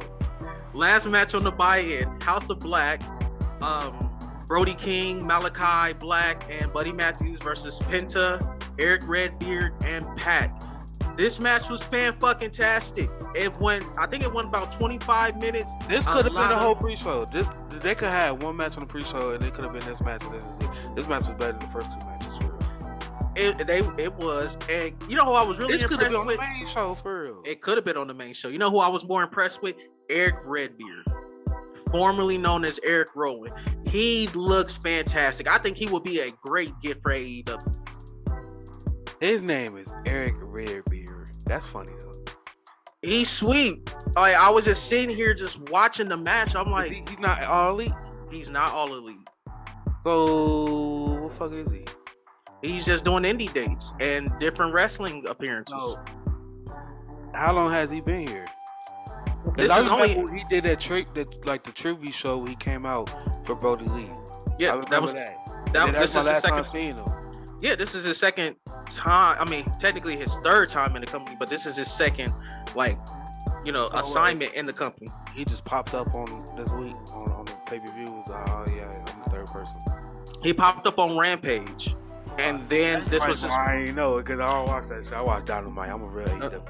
Yeah, you're not a real AEW fan, but real AEW fans watch Wednesday. We watch Dynamite. We don't watch all that extra shit. The casual AEW fan. Just like WWE. WWE, we don't watch main event. We don't watch all that bullshit. We watch Raw and SmackDown. Maybe we'll tune into NXT, but we really watch Raw and SmackDown. AEW, we watch Dynamite. And Rampage. And depending on what to do with this Ring of Honor shit, we'll watch that shit too. But other than that, we watch Dynamite. We don't fuck with No, the casual fan watches. The I casual only fan watch only watches Rampage. My Dynamite. girl Jade is on there. If she ain't on there, I ain't tuning in to Rampage. No, of course, because you're not a real fan. Jade. Can we continue? Can we continue? Promote her, I guarantee they hit a mill. She's been on there a couple times and ain't hit a mill. Can Be that the only thing y'all promote for Rampage, I guarantee y'all hit a mill. Salamander, can we move on? All commercials, all promos from Rampage, and they had Jay face on there. Y'all hit a mill. Y'all do more numbers than y'all did when CM Punk came. Yup, I said it. Salamander, as much as I love to hear you simp for Jay Cargill. What's the highest they brought in Rampage? That was 1.2? That was the 1.1 with CM Punk. Y'all bring in 1.2, y'all just promote Jay. I'm telling y'all. Salamander, can you quit simping for Jay Cargill? Y'all bring in 1.11. Y'all gonna bring in more. I'm telling you. Camille Salamander, can you quit simping for Jade so we can get to this main show? Go ahead. She gonna at me and be like, "Thank you, Salamander. KB is a hater, and I understand." I will look Jade in her face, shake her hand, and say, "You are money." But my man is over here simping over me. Like he ain't see your whole fiance in the crowd with y'all daughter. That's fine. I'm a big fan. Jay Cargill, come on the podcast. I would love to interview you. I would love to. I would love to. He could take that day off. Nah, I can't take that day off because I want to talk to Jay Cargill just about her training regimen and what she does to get in fantastic shape. You want to? Oh yeah. I want to talk to the doctor too, but I can't turn down Jay Cargill. She's Mac Marvelous. No. But I'm just not about to be on here. I'm just not about to be on here simping. You only care about the TBS title. Look, main card: Chris Jericho versus Eddie Kingston. Remember, I said this was probably could be one of the matches you open with, and they decided to open with it. Fantastic match. I thought a great story here was told. And this, to me, since his late champion run, this is the best Chris Jericho's ever looked. Eddie Kingston got the win. Salamander, what did you think of this match? This was the best veteran versus veteran match AEW could possibly put on. It was good, bro. It was good. I actually thought Chris Jericho was gonna win, but I was wrong. But for these two to be veterans in their own right, this was a good ass match. It just show you what veterans could do. Even though we old, don't count us out. Yeah, and I love that they gave Eddie Kingston a clean win because I predicted that the Santana and Ortiz would come down and they would interfere, and that's how Eddie Kingston would get his win. But I like that he got a clean win, and not only that, he tapped out Chris Jericho. And Chris Jericho was working heel in this match, which is crazy because the fans actually cheered for them both. When Chris Jericho came out, they were singing Judas. They gave him a huge standing ovation. I do like how AEW is doing that shit. Like you shake your hand and you shake hands after and shit like that too. I do kind of do like how they kind of adapting that. But I don't know if I can. You choke me out, I'm supposed to shake your hand after that shit. I don't know. I'll leave too. Yeah, Chris Jericho didn't shake his hand after he said he would. I think Jericho. You know what? This ain't over. It's gonna be over around Double or Nothing.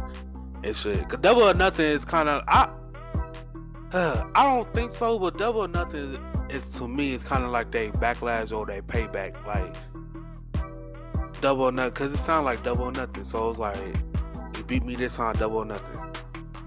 So it's like I'm expecting for them to run some of these matches back at Double or Nothing. Like the AEW tag team match, it may not be the triple threat, but it may be Jurassic Express and Red Dragon. Let's use that as an example. It's gonna be one of them. But most of these matches, I'm expecting for them to run it back. It may be 2 or 3 that's different, but most of these, I'm expecting for them to run it back. Because most of this shit don't look like it's over, like the rivalry and shit. So unless they do like a fucking TV special in between, and then they end it there. But if not, I think I'm expecting most of this shit to get run back to Double or Nothing. in May. They'll probably run it back after St. Patrick's Day because that's their next TV special. So that's where they ended all that. Yeah. The Chris Jericho and Eddie Kingston one, I can see where you're coming from. I think as in regards to the Bucks and Red Dragon, I think they are going off. It'll probably be Omega and the Bucks versus Cole and Red Dragon. The trio titles. We ain't gonna do trio titles. It's not gonna be. It's gonna be probably after Double or Nothing or around that time when Double or Nothing's coming. They probably gonna face at Double or Nothing for the trio titles. Yeah, probably.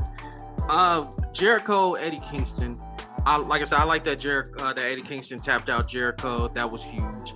The win was clean, and Chris Jericho not shaking Eddie Kingston's hand. I loved every bit of this match. Moving on, we had the AEW Tag Team Championships on the line. Young Bucks versus Red Dragon versus Jurassic Express. This might have been the best match on the show. And these 6 men absolutely killed each other. It was can they coexist between the Young Bucks and the Red Dragon? And I love when it broke down. They had me on a couple times with the near falls. I was sitting here thinking, like, they're really going to take these belts off Jurassic Express.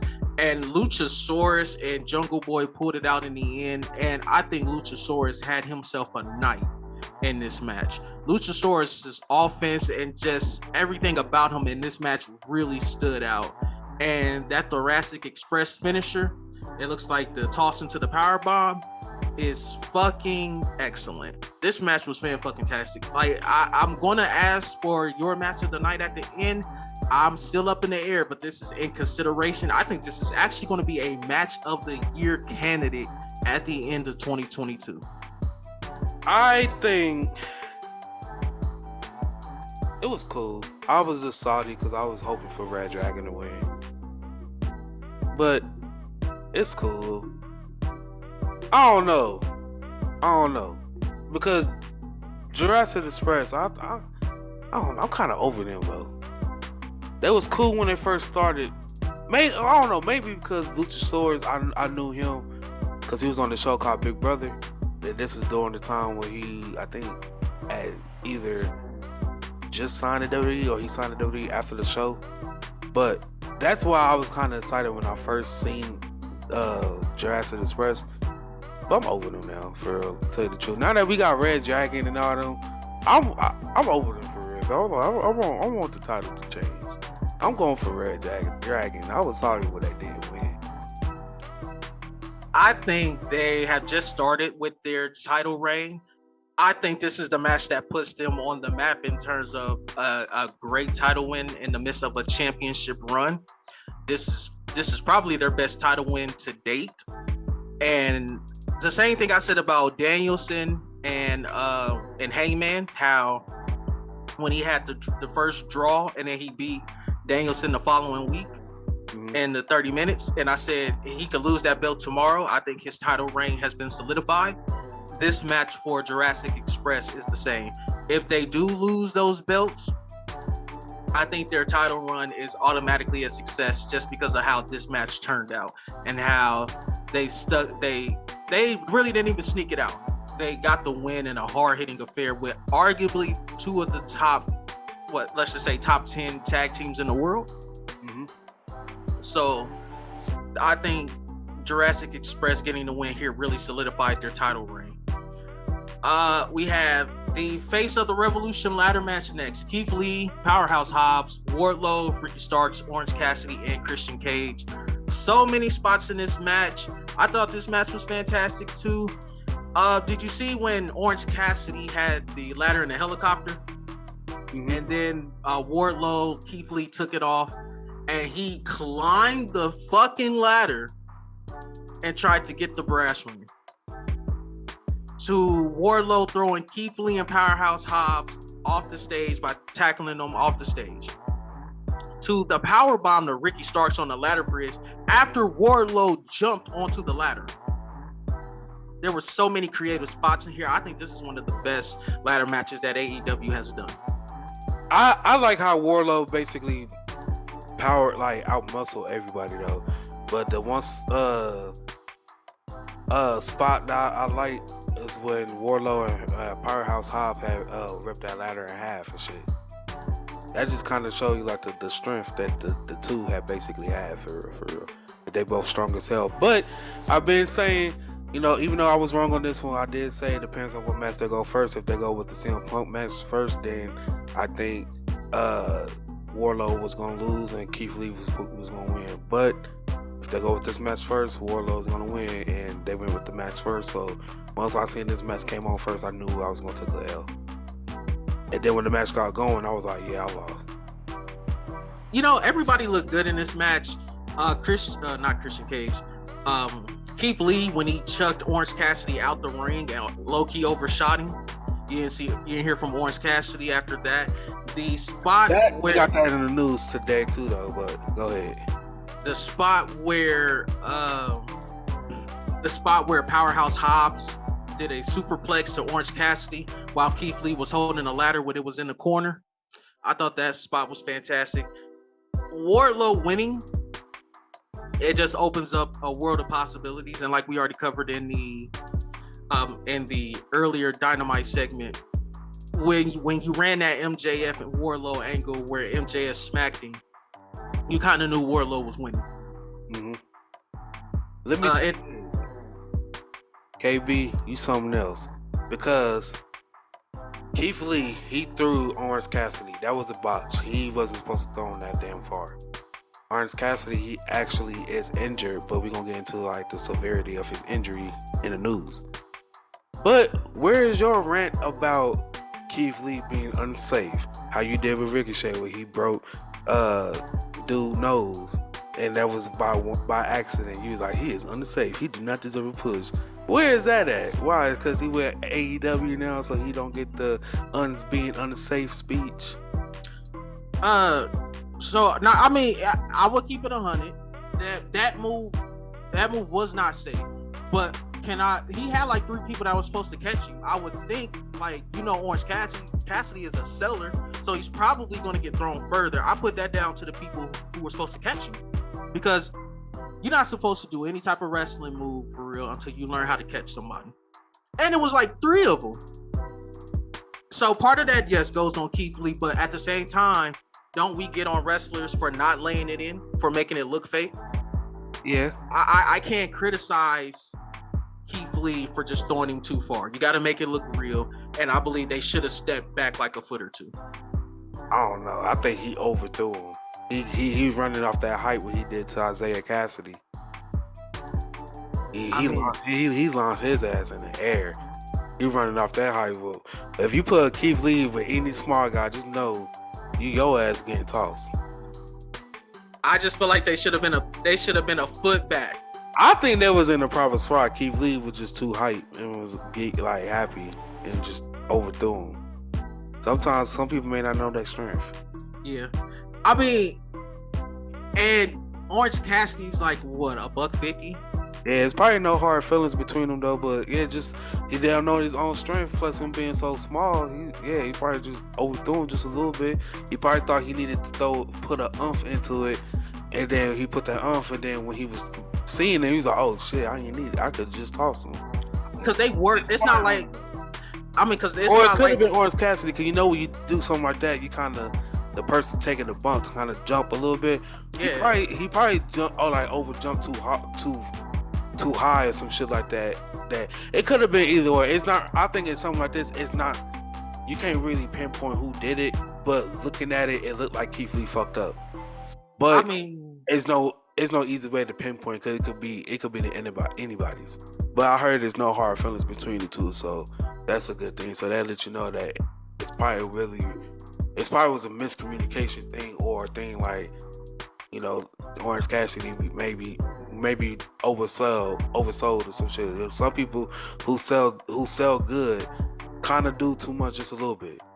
That end up fucking up, or they end up hurting themselves because they do a little bit too much. So it's probably one of those, like he did a little bit too much trying to get him over, trying to get Keith Lee over, but did a little bit too much that fucked up, and then this was the result. Yeah, I mean, you know, you got to look at it because I say this. if they were like on the apron and Keith Lee just overshot Orange Cassidy, I'd be like, yeah, Keith Lee shouldn't have done that. But they were quite a far bit away. Like they were damn near where the ramp meets the rubber of the mat to the, you know what I'm saying? The mat to the outside. And if you're Keith Lee, you're thinking like, I do got to throw him pretty far, but how far is how far? You know what I'm saying? So I think it was just something like that. You could put it on both. Keith Lee should know his own strength, and Orange Cassidy, like you said, because you do have to, that the person taking the bump does have to propel themselves there with the help of their opponent. So he might have jumped, he might have put a little bit too much of bounce in his step. So honestly, what I think would have been better would have just been a gorilla press. Right. You gorilla press, then you don't really have to throw him that far because he's got the height working with him. All right. So yeah. Moving on, we had the Tony Schiavone and the guy Salamander thinks is not a big debut, Shane Strickland, signing his contract with All Elite Wrestling. Whose house is it, Salamander? It is not his. Wrong. It's Swerve's house. Shane Strickland, the former Isaiah Swerve Scott, is now with All Elite Wrestling. We already discussed on how you felt about it. You hated it. So we're going to go ahead and move on to the TBS Championship match. Did you want to add anything to that? It's not a surprise if they basically told us who it was before. That was really it. Hey. It's like, oh, we got a big surprise for you.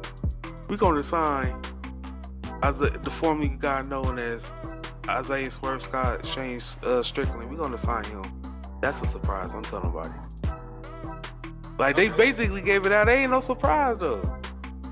Are you surprised with this company? I mean, they did. I'm surprised that they said a huge star. And I expressed how I felt about that already, but that's one I'm surprised about because I don't think it's that damn huge. Okay. Call me Stephen A. when it comes to this shit, but that's blasphemous. Okay. No, I get compared to the names that's currently sitting at free agents right now. Like if you would have said, "Oh, we got a big star," if you ain't debut Buddy Matthews like that, like the way you did do him, you like, we got a big surprise star that we signing.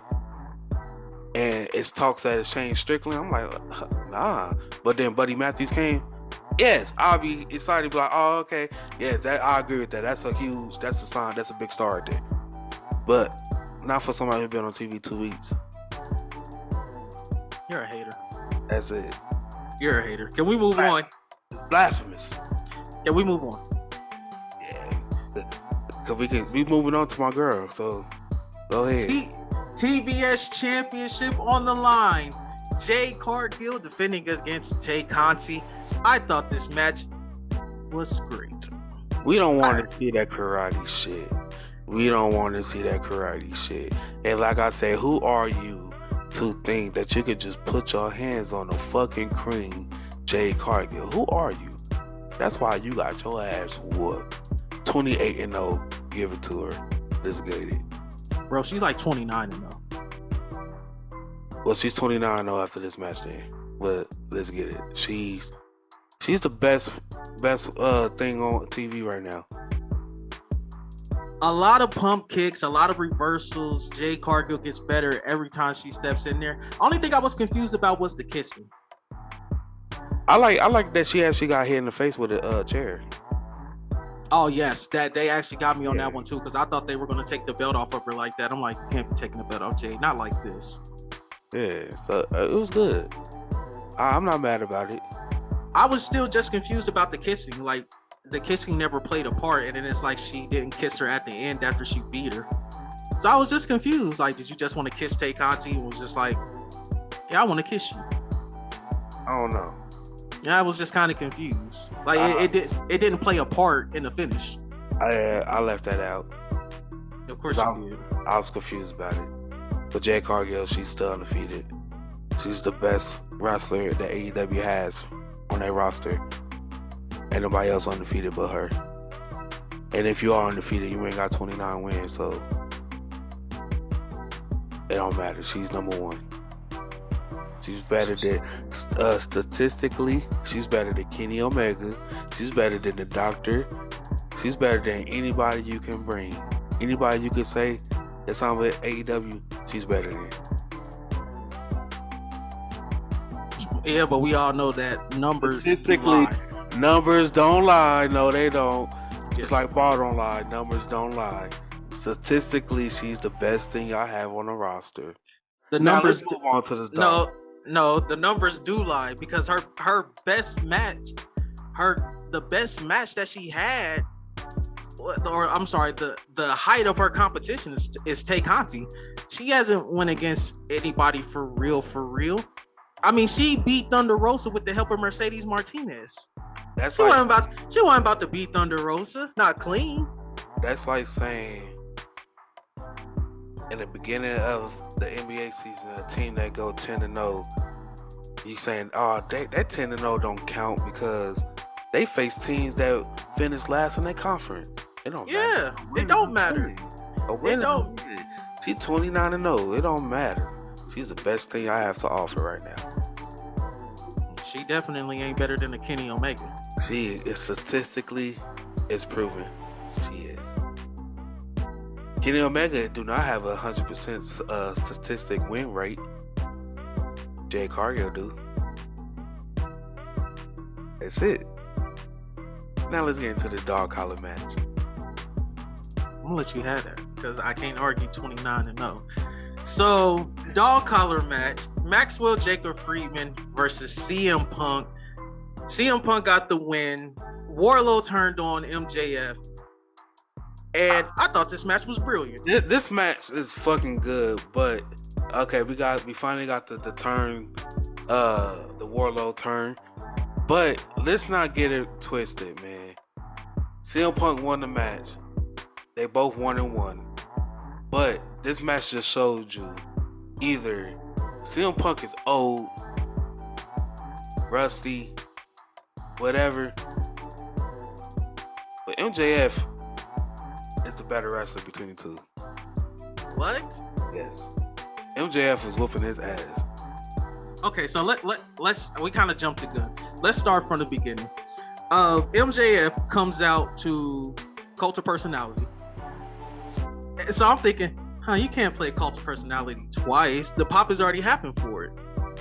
So then CM Punk comes out with his Ring of Honor attire and his Ring of Honor theme song. Now that's what I was referencing. Rights to it now. They bought it. So exactly. So that's what I was referencing when we were speaking on the Tony Khan announcement. And this shit was fantastic. And CM Punk gushing blood, I thought was fantastic. The thumbtack spot was great. I don't think that MJF beat his ass. Honestly, because of MJF busting up CM Punk on Wednesday, he kind of, he had the nick on his forehead so he could be opened up easier in this dog collar match. But I think CM Punk wrestled as perfect of a match that you had to wrestle against MJF, because as it's been proven, you pretty much have to wrestle perfect to beat MJF, and even when you do wrestle a perfect match, you still lose. That's why I say MJF is the better wrestler between the two. Not overall, probably not, but this CM Punk that we have right now, he is better than. Now, I don't think CM Punk's rusty. If this was CM Punk, that's what I'm saying. Like, I don't know if what the case may be, or probably just because Father Time is taking the play. But if this was CM Punk back when he had first left WWE, if let's say AEW was established then, and he would have jumped shit then, and then continued to wrestle and not have that break that he had, no, I think he would have just got better and just become bigger than ever. But the fact that he took 5 years away, 5+ years away, he making up for that time. So, while he was chilling and shit, doing other things, you got MJF who was establishing his craft and wrestling, like the way he started wrestling 2016, 2014. Mm-hmm.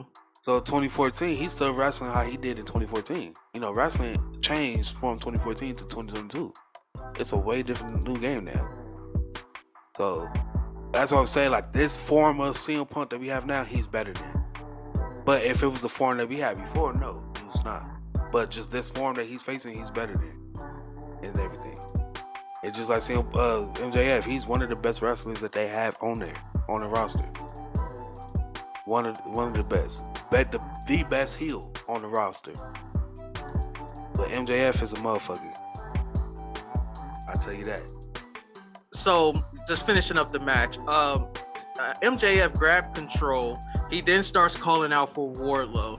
Wardlow comes down. He's suited up, which I like, after winning that gruesome Face of the Revolution ladder match. He's suited up. He's checking his pockets for the ring, and he can't find it. So MJF gets mad. CM Punk takes control, and Wardlow miraculously finds the ring. And instead of handing it to CM Punk, he just sits it there and pretty much just turns around, walks away. CM Punk then grabs the ring, puts it on, and for some odd reason, I love it when heels finally lose off this shit that they've been winning by, and they know it's over. You either get that fuck you, that middle finger, or spit in the face. I don't know why, but I love that shit. So when MJF saw CM Punk with the Dynamite Diamond ring, and he just spit in his face, I was like, yep, one last act of defiance before you get your ass put down. And CM Punk beating with the Dynamite Diamond ring. I believe he picked him up and hit him with the the GTS. And that was it. What the hell would you spell it? Nah, because Sammy Guevara does kind of like an inverted thing, but his is called the GTH. Like, Sammy Guevara has them on their back, like a fireman's carry on their back, and he does that. But CM Punk's is the GTS. Go to sleep. So with that, CM Punk got the win. He was bloodied up. My question to you is, where does CM Punk go from here? Do you want to see one more match with MJF and CM Punk somewhere down the line, or do you think we need to get this rubber match out of the way? And if you it's done right here. Done. Now the story that you need to tell is MJF and Wardlow. CM Punk, you check him off his list. I say put CM Punk into the men's AEW championship title picture now. He's been here on the roster long enough. I think he paid his dues.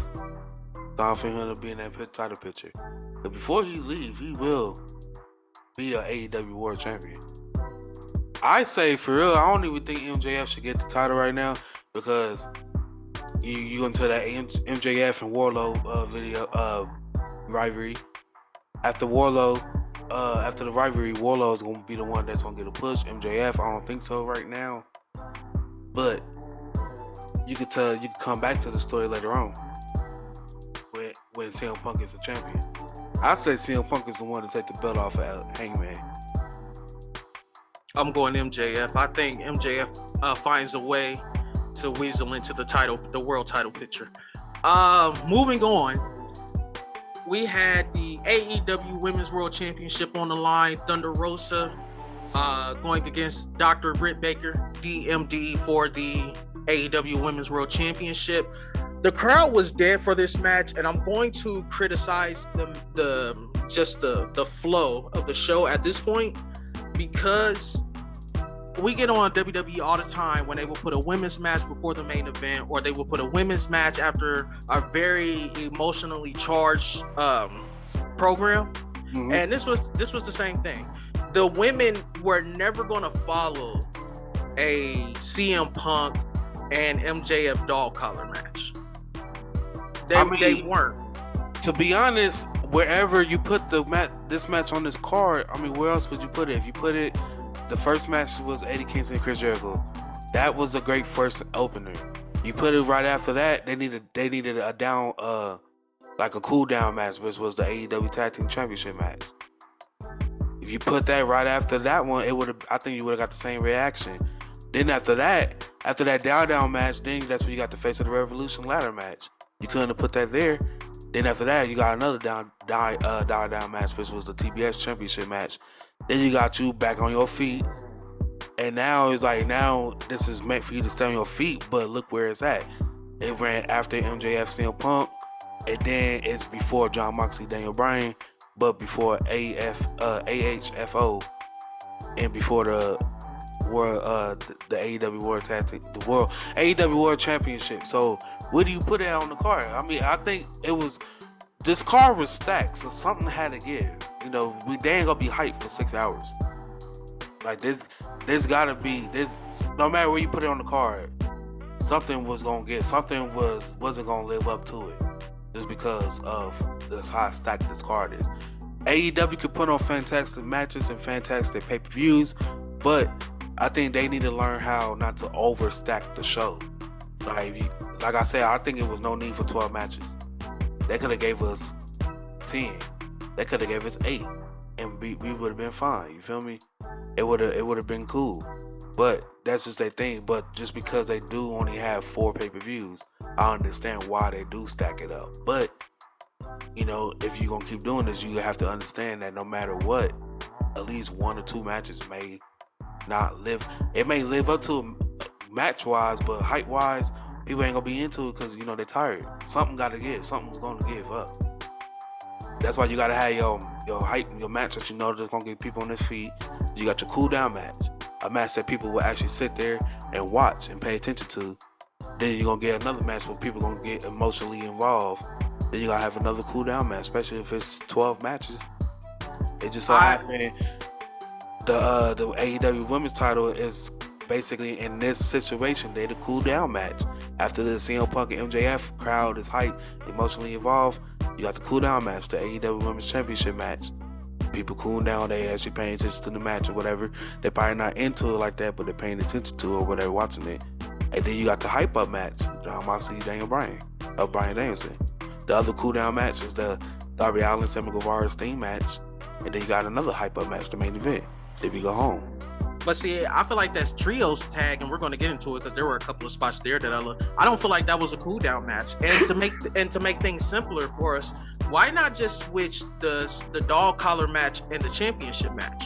Why not just go Jay Cargill, Tay Conti, and then go straight into Baker and Rosa, then go into your dog collar match, which then is going to lead into your Moxley Danielson match, which then leads into the trios match, which was crazy. So if we just switch the dog collar match and the AEW Women's title match, that's like 4 straight matches where fans are on their feet. Because then we're going to be like, well, why did y'all just give us 2 women matches back to back? 2 women title matches back to back. Y'all don't care. That's how it's gonna be. So you have to space it out. You have to give it its dues too. What boils down to it, this match, it could have been better than what it was. The match was good. The crowd not being into it made the match feel like it was lumpy. You feel me? But that's just what happens when you have an overstacked card. The card was overstacked. That's just it. I do see what you mean. This match could have been on the kickoff show. It could have carried the kickoff show. I would never put the world champ. I'm not a fan of putting any type of world championship on a pre-show, but I do see what you're saying. And like you said, they only do 4 pay-per-views a year, so it does make sense to stack them up because you're charging $50 a pop. So that's true. But at the same time, when they're doing these TV events and shit, there's no need to, because you can have your TBS title and stuff defended on there, and then certain titles and shit, you know, it don't need to be, you feel me? They got a big enough roster to have 2 main title matches on the card, and then the rest could be just marquee matchups like John Moxley, Bryan Danielson. That's a marquee matchup and shit like that. So they got enough shit. You can't say they ain't got the space. True. They got the roster space for it. True. Britt Baker got the win. Like Salamander said, the crowd not being into it really hurt this match. Britt Baker retained a lot of interference, which is what we pretty much thought was going to happen, because it's like we both said, it's kind of early to do that title change. You kind of want to have them main event a show, whether it's a TV special or a pay-per-view, in order to do that title change. And from what I'm hearing, Thunder Rosa is from Texas, and they're doing this match in San Antonio, Texas. So she's probably going to win it in front of her home crowd at that St. Patrick's Day show, and I have no doubt it'll be the main event. So I think Thunder Rosa winning it there is great. You think she should win it there, or do you think they don't run it there because she's so called injured, and they run it and have her win it at Double or Nothing?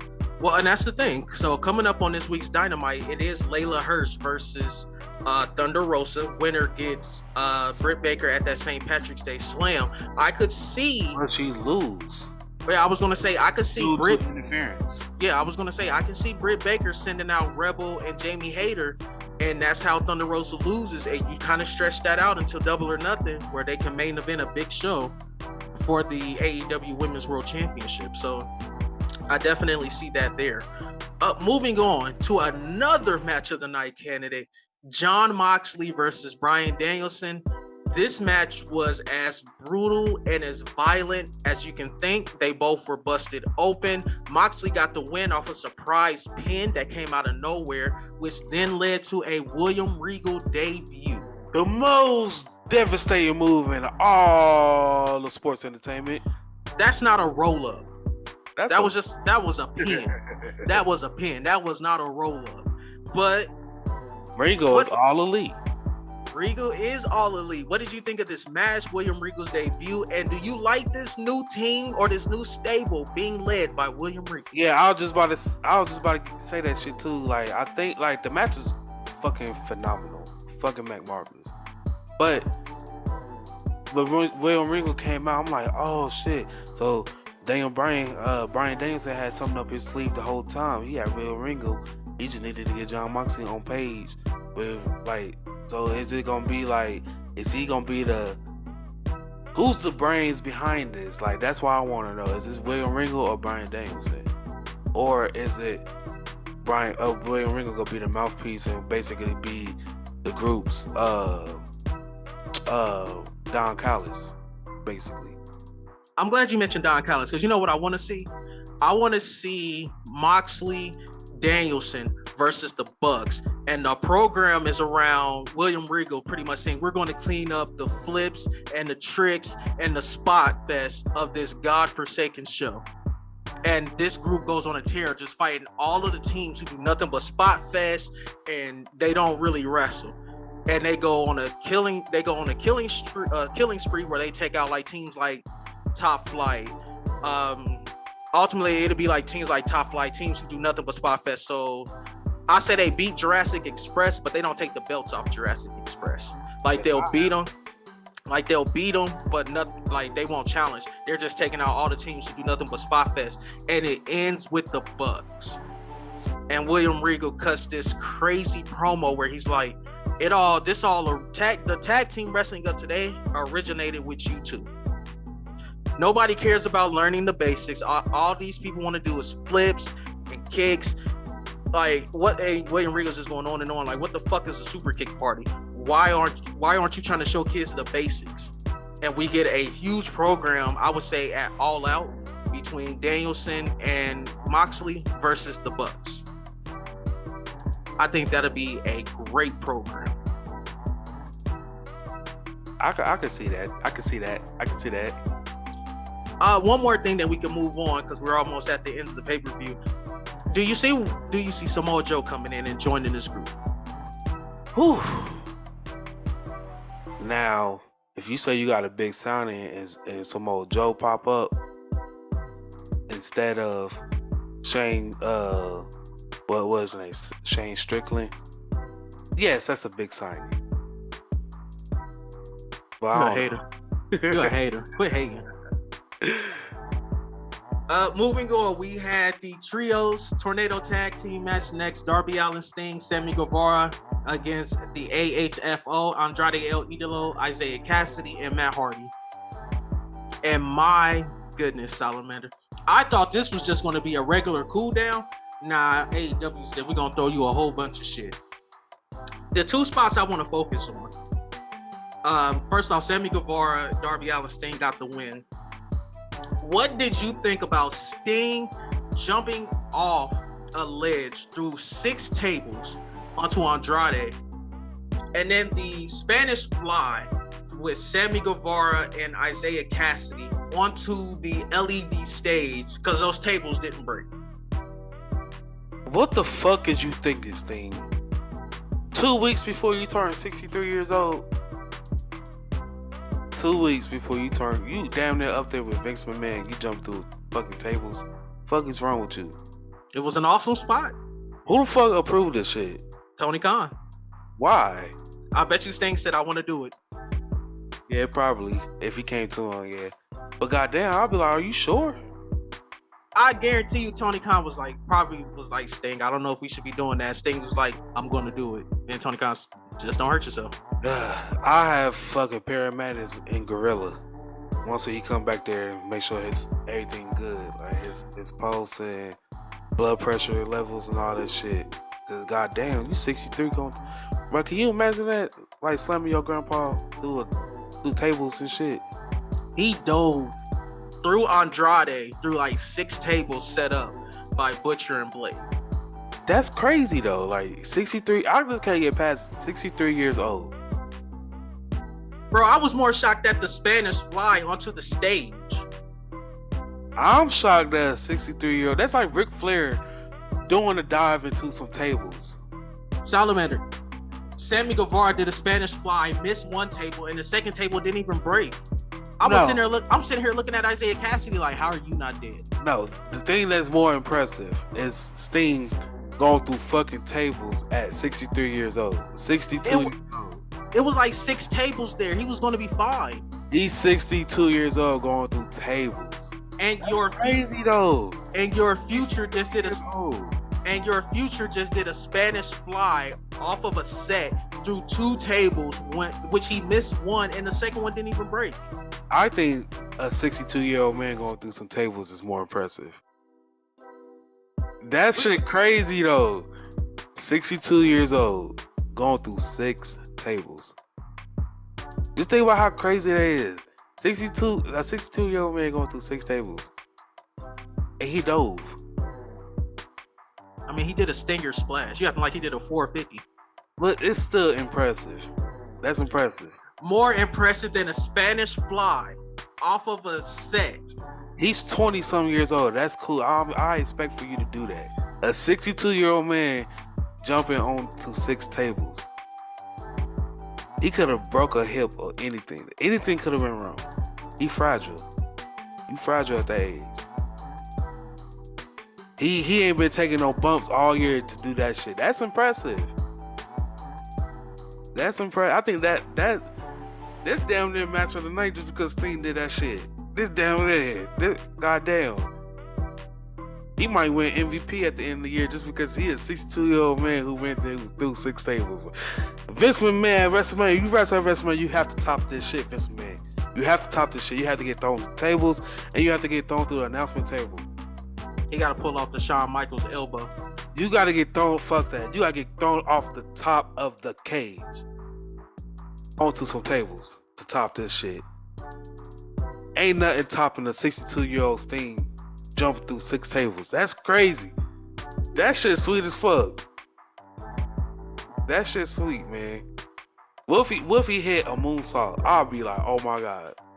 First off, I see Sting hit a moonsault through 6 tables, then I will be up there with your excitement. Yeah, bruh. 62 years old.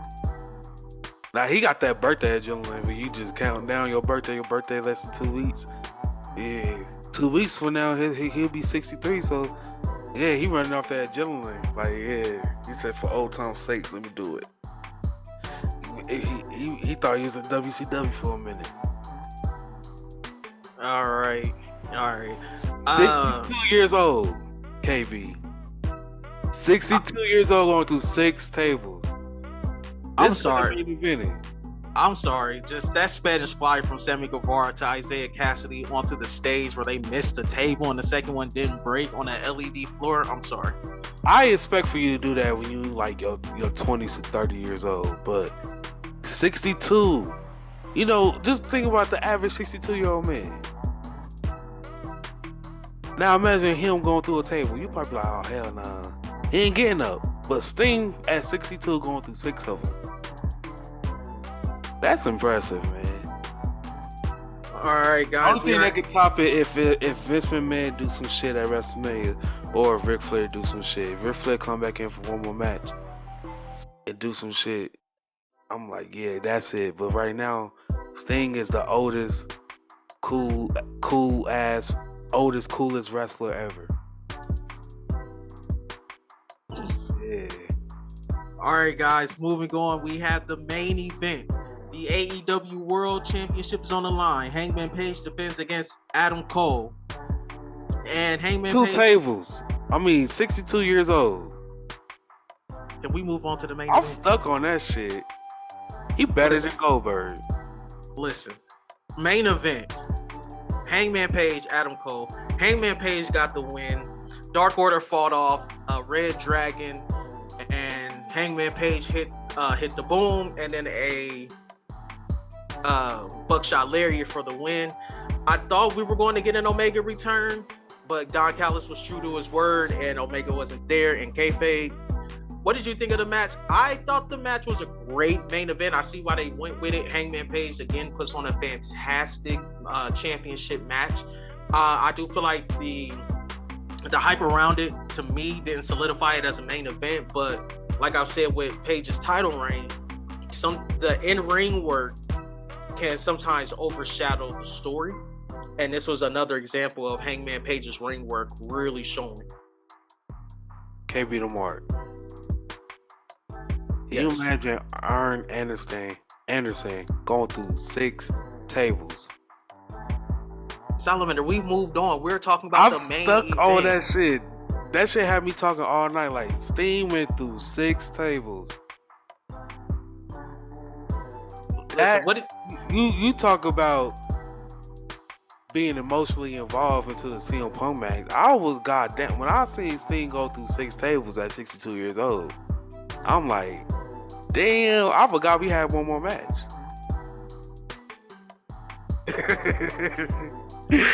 But this match, it was cool, but ain't nothing topping Sting going through 6 tables, man.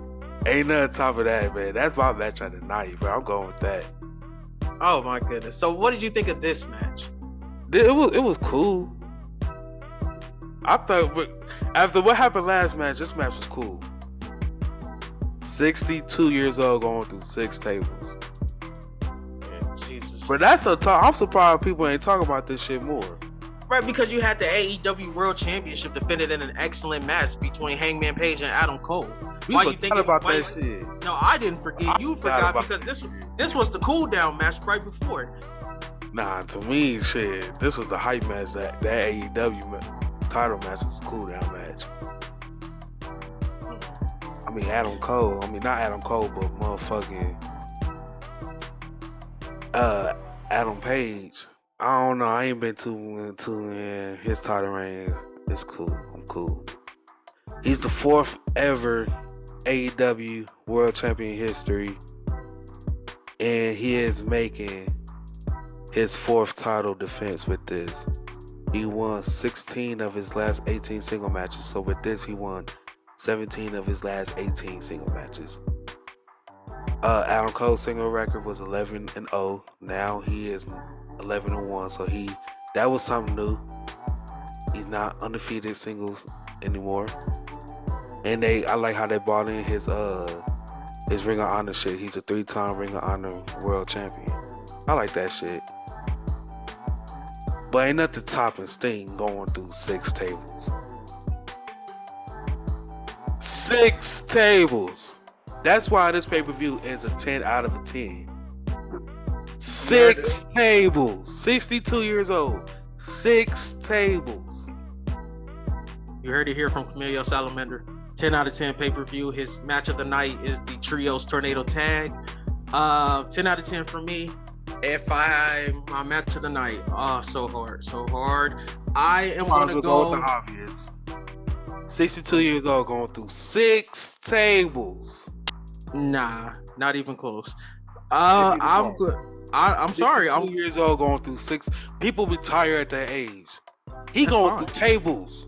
That's fine. I'm going with MJF versus CM Punk in a dog collar match, and right behind it is Jon Moxley versus Bryan Danielson. You gotta pick one. I'm gonna go with the dog collar match. 6 tables, man. I mean, we got the Wardlow turn, That CM shit Punk getting been the win, hard, man. CM Punk with his Ring of Honor gear in his theme song. There's a reason why they put that. There's a reason why that match Cole main evented. Sting, you want to go through 6 tables? All right. First off, that was not a co-main event. That was a Cole main event. It wasn't. Well, they It pre-main was- event. No, they didn't pre. Before. It was not a it was the cool down match. That's exactly what it was. It was just a crazy match because AEW's got to do table spots and they got to do all type of other shit. It came So on. that's what. It came on before the main event. It's the pre-main event. There is no such thing as a pre-main event. It wasn't the co-main event. It was just a really good trios match. 6 tables. I am stuck on that. Oh my god, I'm surprised his back can't lock up. God damn. Well, if you had to give this week of wrestling a rating, what would you give it? 10 out of 10, strictly just off AEW's Go Home show and their Revolution pay-per-view. I am gonna be locked in at an 8. Now, I know we ain't did this for so long. We ain't did this in a few weeks. Who was your wrestler of the week? Ooh, that is tough. Who's yours? 6 tables. Fuck the Sting. 6 tables. I'm gonna go with Wardlow. Wardlow. I'm going Wardlow. Thing will watch Wardlow. He will put him through 6 tables. Sting wishes. Sting will put Wardlow through 6 tables. And then tell Wardlow to put me through 4. And still win. Sting better be careful before Wardlow decide to add a buckle bomb to that power bomb symphony. He ain't Seth. He is not Seth. But that's it for that week. Let's go ahead and jump into today news.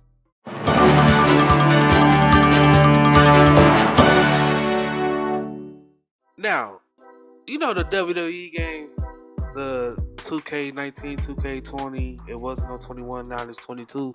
That should be releasing here in like 4 days. Yes, are you getting it? Yes, I have it pre-ordered. On the 4. Yes. So, do you know before they even partnered up with 2K back in 2012?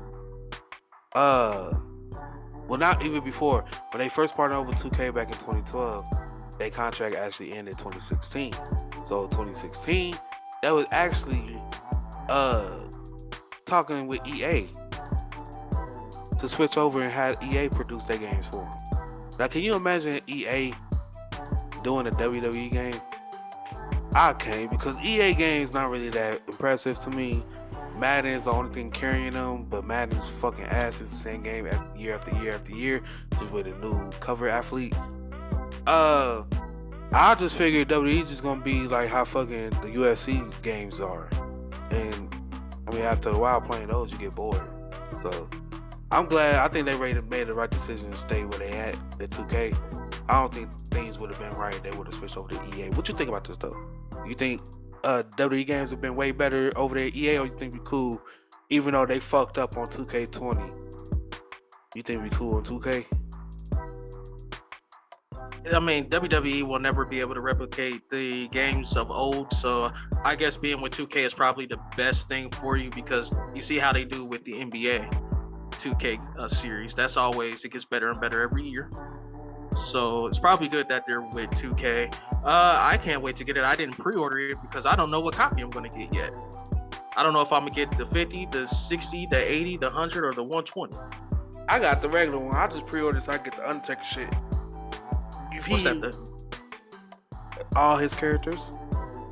I mean, what's that? Like the $70 version? Nah, that's just as long as you pre-order, you get it. They got the NWA version on. I don't care about all that shit for real. I'm Yeah. only buying it for GM mode, which I heard was trash. So now I'm really looking forward to it. Of the showcase mode with Rey Mysterio. The GM mode is trash. It's limited, but I understand why, because they're bringing it back. So it's like they're trying it out. So 2K23, when they release, you can tell that it's gonna be good. What I really think they need to do, they need to have universe, how universe mode is, and just add the GM stipulation on top of that, and then that'd be it. But nah, it's limited. You can't even have tag titles and shit in there. You only got the women's title and the main title. That's it. And it's very restricted. I think you only do it for like a whole calendar year. Then after that, the story's over. But it's limited for real. But I could tell because they probably testing the waters for it. So next year, doing it probably won't be like that. It'll probably be more better, more open and shit. You know how they usually bring something.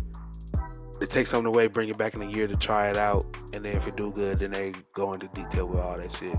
This is how 2K, my career on the next gen, first started off. 2K14, how we had a limited, we didn't even have the face scans and shit yet. Then they went all out on 2K15 with the face scans and the open world shit. I think it's the same shit. It just sucks that we have to wait another year. I don't know. AEW, y'all better get your shit together, come out with this fucking game or some shit. Y'all got some shit that'll be better than this. I don't know. Y'all get some more fans doing that. I can tell you that. Y'all get some more fans. I mean, they partner. Kenny Omega, you been home this whole time. Fuck is you doing? Get that game out. I mean, they partnering up with Ukes, who did No Mercy, and that's regarded as one of the best WWE games of all time. So Ukes did 2K19 too. They 2K19 that's was good that's though. why 2K fucked up and shit, cause they left from Ukes and went to 2K Sport, went to 2K and shit, and they fucked up. They had the people who do visual concepts. That's where they went. They went and had them do the whole game, putting it together shit, and they fucked up. But the moment they left Ukes, but before then, they've been Ukes been doing it. The last game that they did was 2K19, which is why I still play that shit to this day. I'm just waiting for the new game to release. Come out tomorrow if you pre-order. I might have to pre-order tonight. I'll play that shit at midnight. Moving on to the next story, Vader. He will be inducted into this year WWE Hall of Fame. Now, Vader, he spent nearly 3 decades wrestling. He had debuted in 1985 and he had retired in 2012. And he worked in several top promotions, including WCW, WWF at the time it was called, New Japan. He went to New Japan Pro Wrestling. He went to All Japan Pro Wrestling. So, man, he is a fucking he. Before he stepped foot into WWE actually fucked him up. And since we talked about Shawn Michaels earlier, Shawn Michaels was the one that actually took his confidence away, because before that rivalry he had with Shawn Michaels, he was fucking unstoppable, man. Vader was somebody to fuck with, bro. I believe the story goes, they had a match and he made one mistake, Shawn Michaels. I think he didn't get up when he was supposed to, or he was too far away when Shawn Michaels was supposed to do some move off the top rope, and he landed by his head and stepped him in the head, called him a fat fuck and all that shit. And then that just took away, because the rest of the WWE career was fucking garbage. So that just fucked up. Shawn Michaels back in the day in the 90s was a fucking asshole. It wasn't until he found God that he was cool. But he was an asshole back then. So that incident stopped his push, but he could have been, just imagine how he was before in WCW, New Japan, all that shit. If that never happened, he would have took WWE by storm. He held the IWGP Heavyweight Championship. He held the WCW World Heavyweight Championship 3 times. And he held the WCW United States Heavyweight Championship when that shit actually mattered. But that championship was actually a build-up to reaching the World Heavyweight title in WCW, where that championship was actually had some fucking prestige to it. And he is also a WGP Tag Team Champion alongside Bam Bam Bigelow. So as of right now, Vader, he would join The Undertaker, who The Undertaker will be inducted by Vince McMahon this year. How do you feel about Vader being inducted into the Hall of Fame. Big Vader, big bad Vader. Man, he's definitely deserving. Definitely deserving.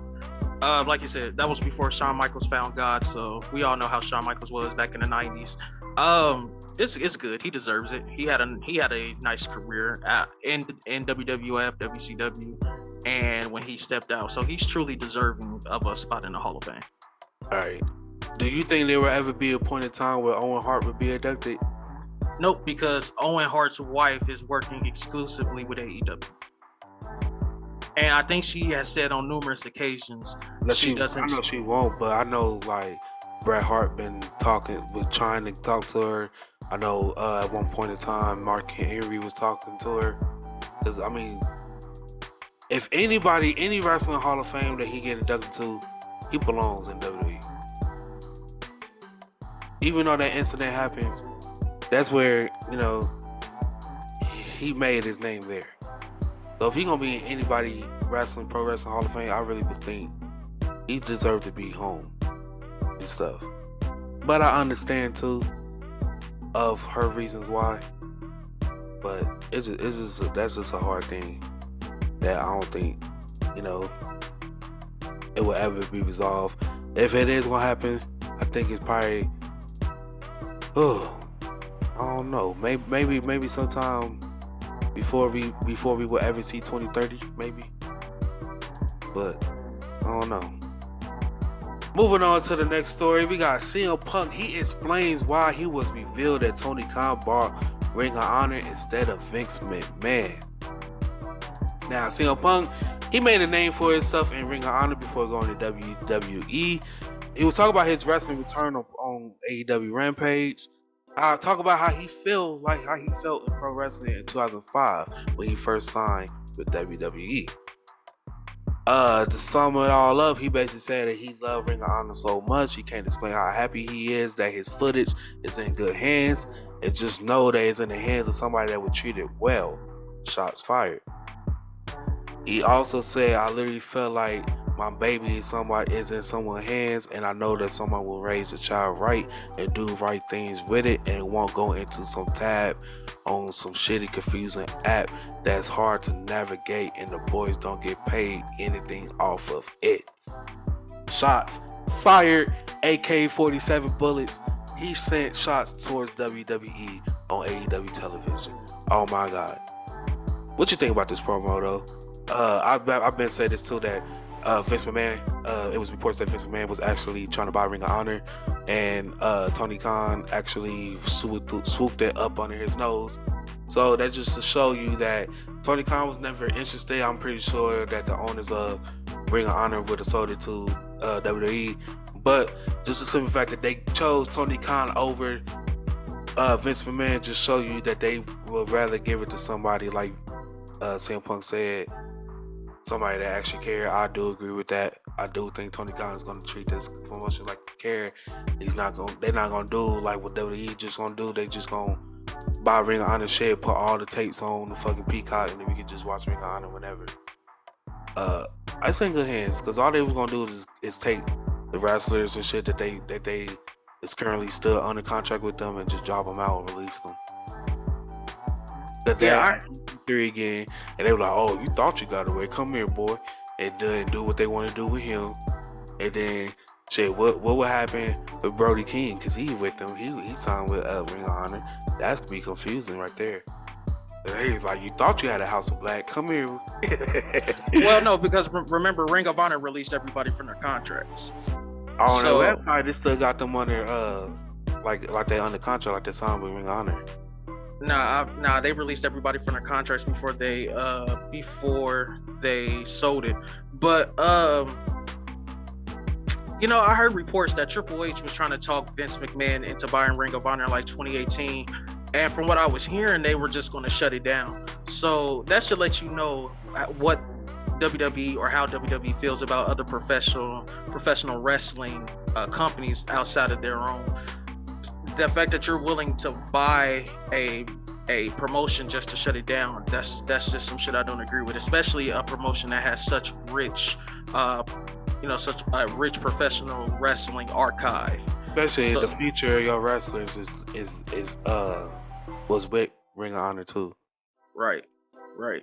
So I think they did a great. They did something good by handing it to Tony Khan because Tony Khan truly loves professional wrestling, and he's going to make sure that the company thrives on even after this, since he bought it and he's the owner of Ring of Honor. So I think it was a good move for them to give it to Tony Khan, and I love it that Tony Khan bought it from right underneath Vince's nose.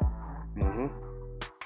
Moving on to the next story, we got Orange Cassidy. He is actually injured, and he got injured during the ladder match at AEW Revolution. The face of the Revolution ladder match had featured some hard bumps, including Ricky Starks taking a nasty powerbomb for Wardlow onto a ladder. Now, Brian Alvarez mentioned on today's Wrestling Observer Radio that he had heard Orange Cassidy has injured his shoulder.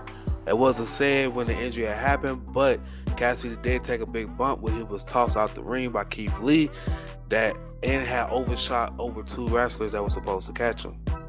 Cassidy was thrown onto a ladder by Powerhouse Hobbs also. So he is apparently injured with a shoulder injury. He also said that Orange Cassidy is apparently injured with a shoulder injury, which was the only serious injury that he heard that was on the show. Only time will tell. I hope he gets back better, but only time will tell if he's gonna be out for a while, or if he was, or that's pretty much it, or if he's just needed rest for a little bit, or if he's still cool to keep going. Yeah, we already discussed it. That, like we said, that could be on a little bit of both. A little bit on Keith Lee for overshooting him, and then same thing with Orange Cassidy because you got to sell it. So he probably got a little bit extra up unfinished throw in his jump, and that's probably why he was overshot. Like I already said, I just wish we would have done something a little bit safer, but that could be on both parts. But as long as it's nothing too serious, I think we'll see Orange Cassidy back probably in about a month or two, which after that type of ladder match, I would want to see Orange Cassidy go away for a little bit because that was a huge bump. I think that's the type of bump that you could use to write somebody off of TV. And who knows, maybe he comes back and he starts a program with Keith Lee. Okay. Moving on to our next story, we got Bryan Danielson reveals how much longer he would like to continue his wrestling career. Now, he has stopped by the Wrestling Observer Radio, and there's a couple things I want to talk about that he had said. He was asked if he planned on wrestling in Japan. He would say, "I really want to do New Japan, but I also kind of don't want to do it until fans can cheer because that's what I want out of the wrestling." He also was asked how much longer did he want to wrestle. He said he still got an itch to do it, but he just don't want to miss out on his kid's life. He was also asked about Jade Cargill. As we all know, he's training Jade Cargill. And he said she's really a hard worker. She's really smart. And she's someone who's really willing to put in the work.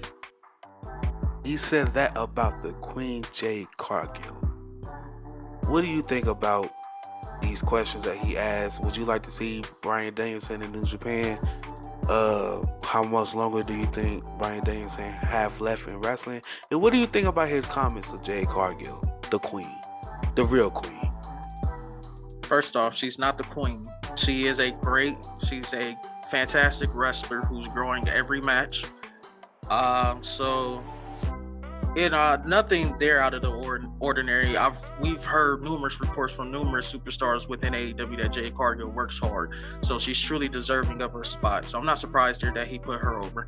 I would love to see Bryan Danielson in New Japan. I think because he's been wanting to work a stiffer style, send him over there to New Japan. We got a little bit of a taste when he went against Minoru Suzuki on Rampage. We thought that match was fantastic. So once he steps over into New Japan, I think that's going to be great. Or I know he wants to go to Japan, but he can technically go to New Japan now and just do New Japan Strong. That's here in the US. So if he wants to step foot in there, I would love that. But I think he wants to step into the Tokyo Dome, New Japan. So I would say if they start to open up towards the end of the year, and they typically do Wrestle Kingdom in January, I would love to see Danielson step foot into New Japan maybe in November, December, and let's just build up that program between Danielson and Osprey. Okay. How long do you think he has to wrestle?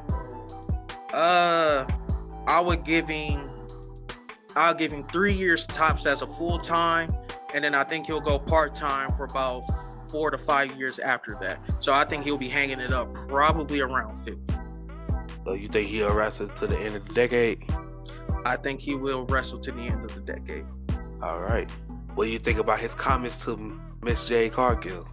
I said that already. He put her over, and I've heard a lot of different reports of superstars and backstage personnel saying the same thing about Jade. She's not the queen. She's not the queen. She is a queen, but she's not the queen. The queen is in WWE, Miss Charlotte Flair. She's the queen. She's a queen. Charlotte Flair is the queen by default because her daddy. That's why they gave her that title. Because who would you put the king title under? Besides Jerry the King, but with Flair.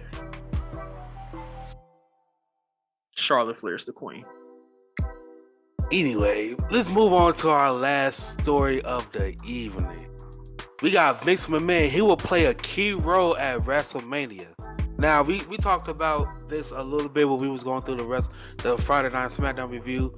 On Friday Night SmackDown, it was revealed that Austin Theory will be Pat McAfee's opponent at WrestleMania 38. Now, on Pat McAfee's show, Vince McMahon offered him the opportunity to wrestle on WrestleMania. He took the opportunity. I guess he is actually wrestling against Austin Theory. So we touched on it a little bit. Let's touch up on it a little bit more before we head out. What do you think Vince McMahon's role will be in this match? Do you think he's there? Will be on alongside Austin Theory? Do you think? Because I did hear that it was supposed to be Pat McAfee and Vince McMahon match. So do you think he's going to participate in this match? Not participate, but be in it in some way that Austin Theory pick up the win. That's going to prolong their feud longer. That Pat McAfee here on out might have a feud on screen rivalry with Vince McMahon, since it looks like Vince McMahon is including himself on weekly television, at least when it comes to Austin Theory. What do you think his role will be at WrestleMania, besides being chairman? When I hear he's gonna be a what type of role? What did you say? It didn't say. It just said he'll play a key role. You know what I hear when I hear key role? What? Special guest referee. Maybe. I think he's going to be a special guest referee, and he'll probably end up screwing Pat McAfee that way. Yeah, I was gonna say it's gonna be something. He gonna have a role where he can easily screw Pat McAfee over. It's gonna be something like that. That's what I'm thinking. That's exactly what I'm thinking. It'll probably be something where he's, like I said, the special guest referee. He'll screw over Pat McAfee, and then they'll go into a program, and then eventually Vince McMahon will run out of people. Mm-hmm. So then you kind of have to do something. But I don't know what that is. I don't know if Vince McMahon is going to step back into a ring. My thing is, if it's going to go the way that I'm describing it, who's the final boss for Pat McAfee? He gonna have to go through Roman. Roman? How about Undertaker? Nah, Undertaker retired. We ain't gonna use him no more. Vince McMahon probably finally about to let Undertaker have some rest. Let him have some rest. Finally. I think it's about time for him. I mean, he been with Vince for over 30 years. He put in work. It's time for that man to rest. He gonna get Roman to put Pat McAfee in line, and that's it. That's how they gonna do it. Really? Mm-hmm. Guarantee it. Well, I don't know. I was thinking maybe a squash match with Undertaker at some B-level pay-per-view. Taker comes back, says you got to go against my greatest creation. You beat the rest, now you got to compete with the best, and it's Undertaker. I don't know. I don't even know if I want to see that. He gonna bring back Teddy Long and be like, Teddy, hit the line. He gonna be like, Pat McAfee, you're going 1-on-1 with the Undertaker. And the crowd's gonna go nuts, and they're gonna be like, and of course it'll probably be on SmackDown. So Michael Cole's gonna be like, you're gonna die. Yeah. You're gonna die. Well, that's it, guys. That's it for week 9 of professional wrestling. Go ahead and let us know what you think about this week below. Go ahead and like the video, subscribe to the channel if you haven't already. If you listen to this on the podcast, or if you would like to listen to this on podcast, we're on Spotify, iHeartRadio, wherever you get your podcast from, you can catch the DMB podcast. Once again, I'm Camilio Salamander, it's KB the Mark, and simply, we some fucking marks. I started with nothing and came out a king. I've been the one that's been ballin' for rings. It's been me and my team and we chasing the green. My team be the shit, we ain't ballin' for free. My team be the shit, we ain't ballin' for free.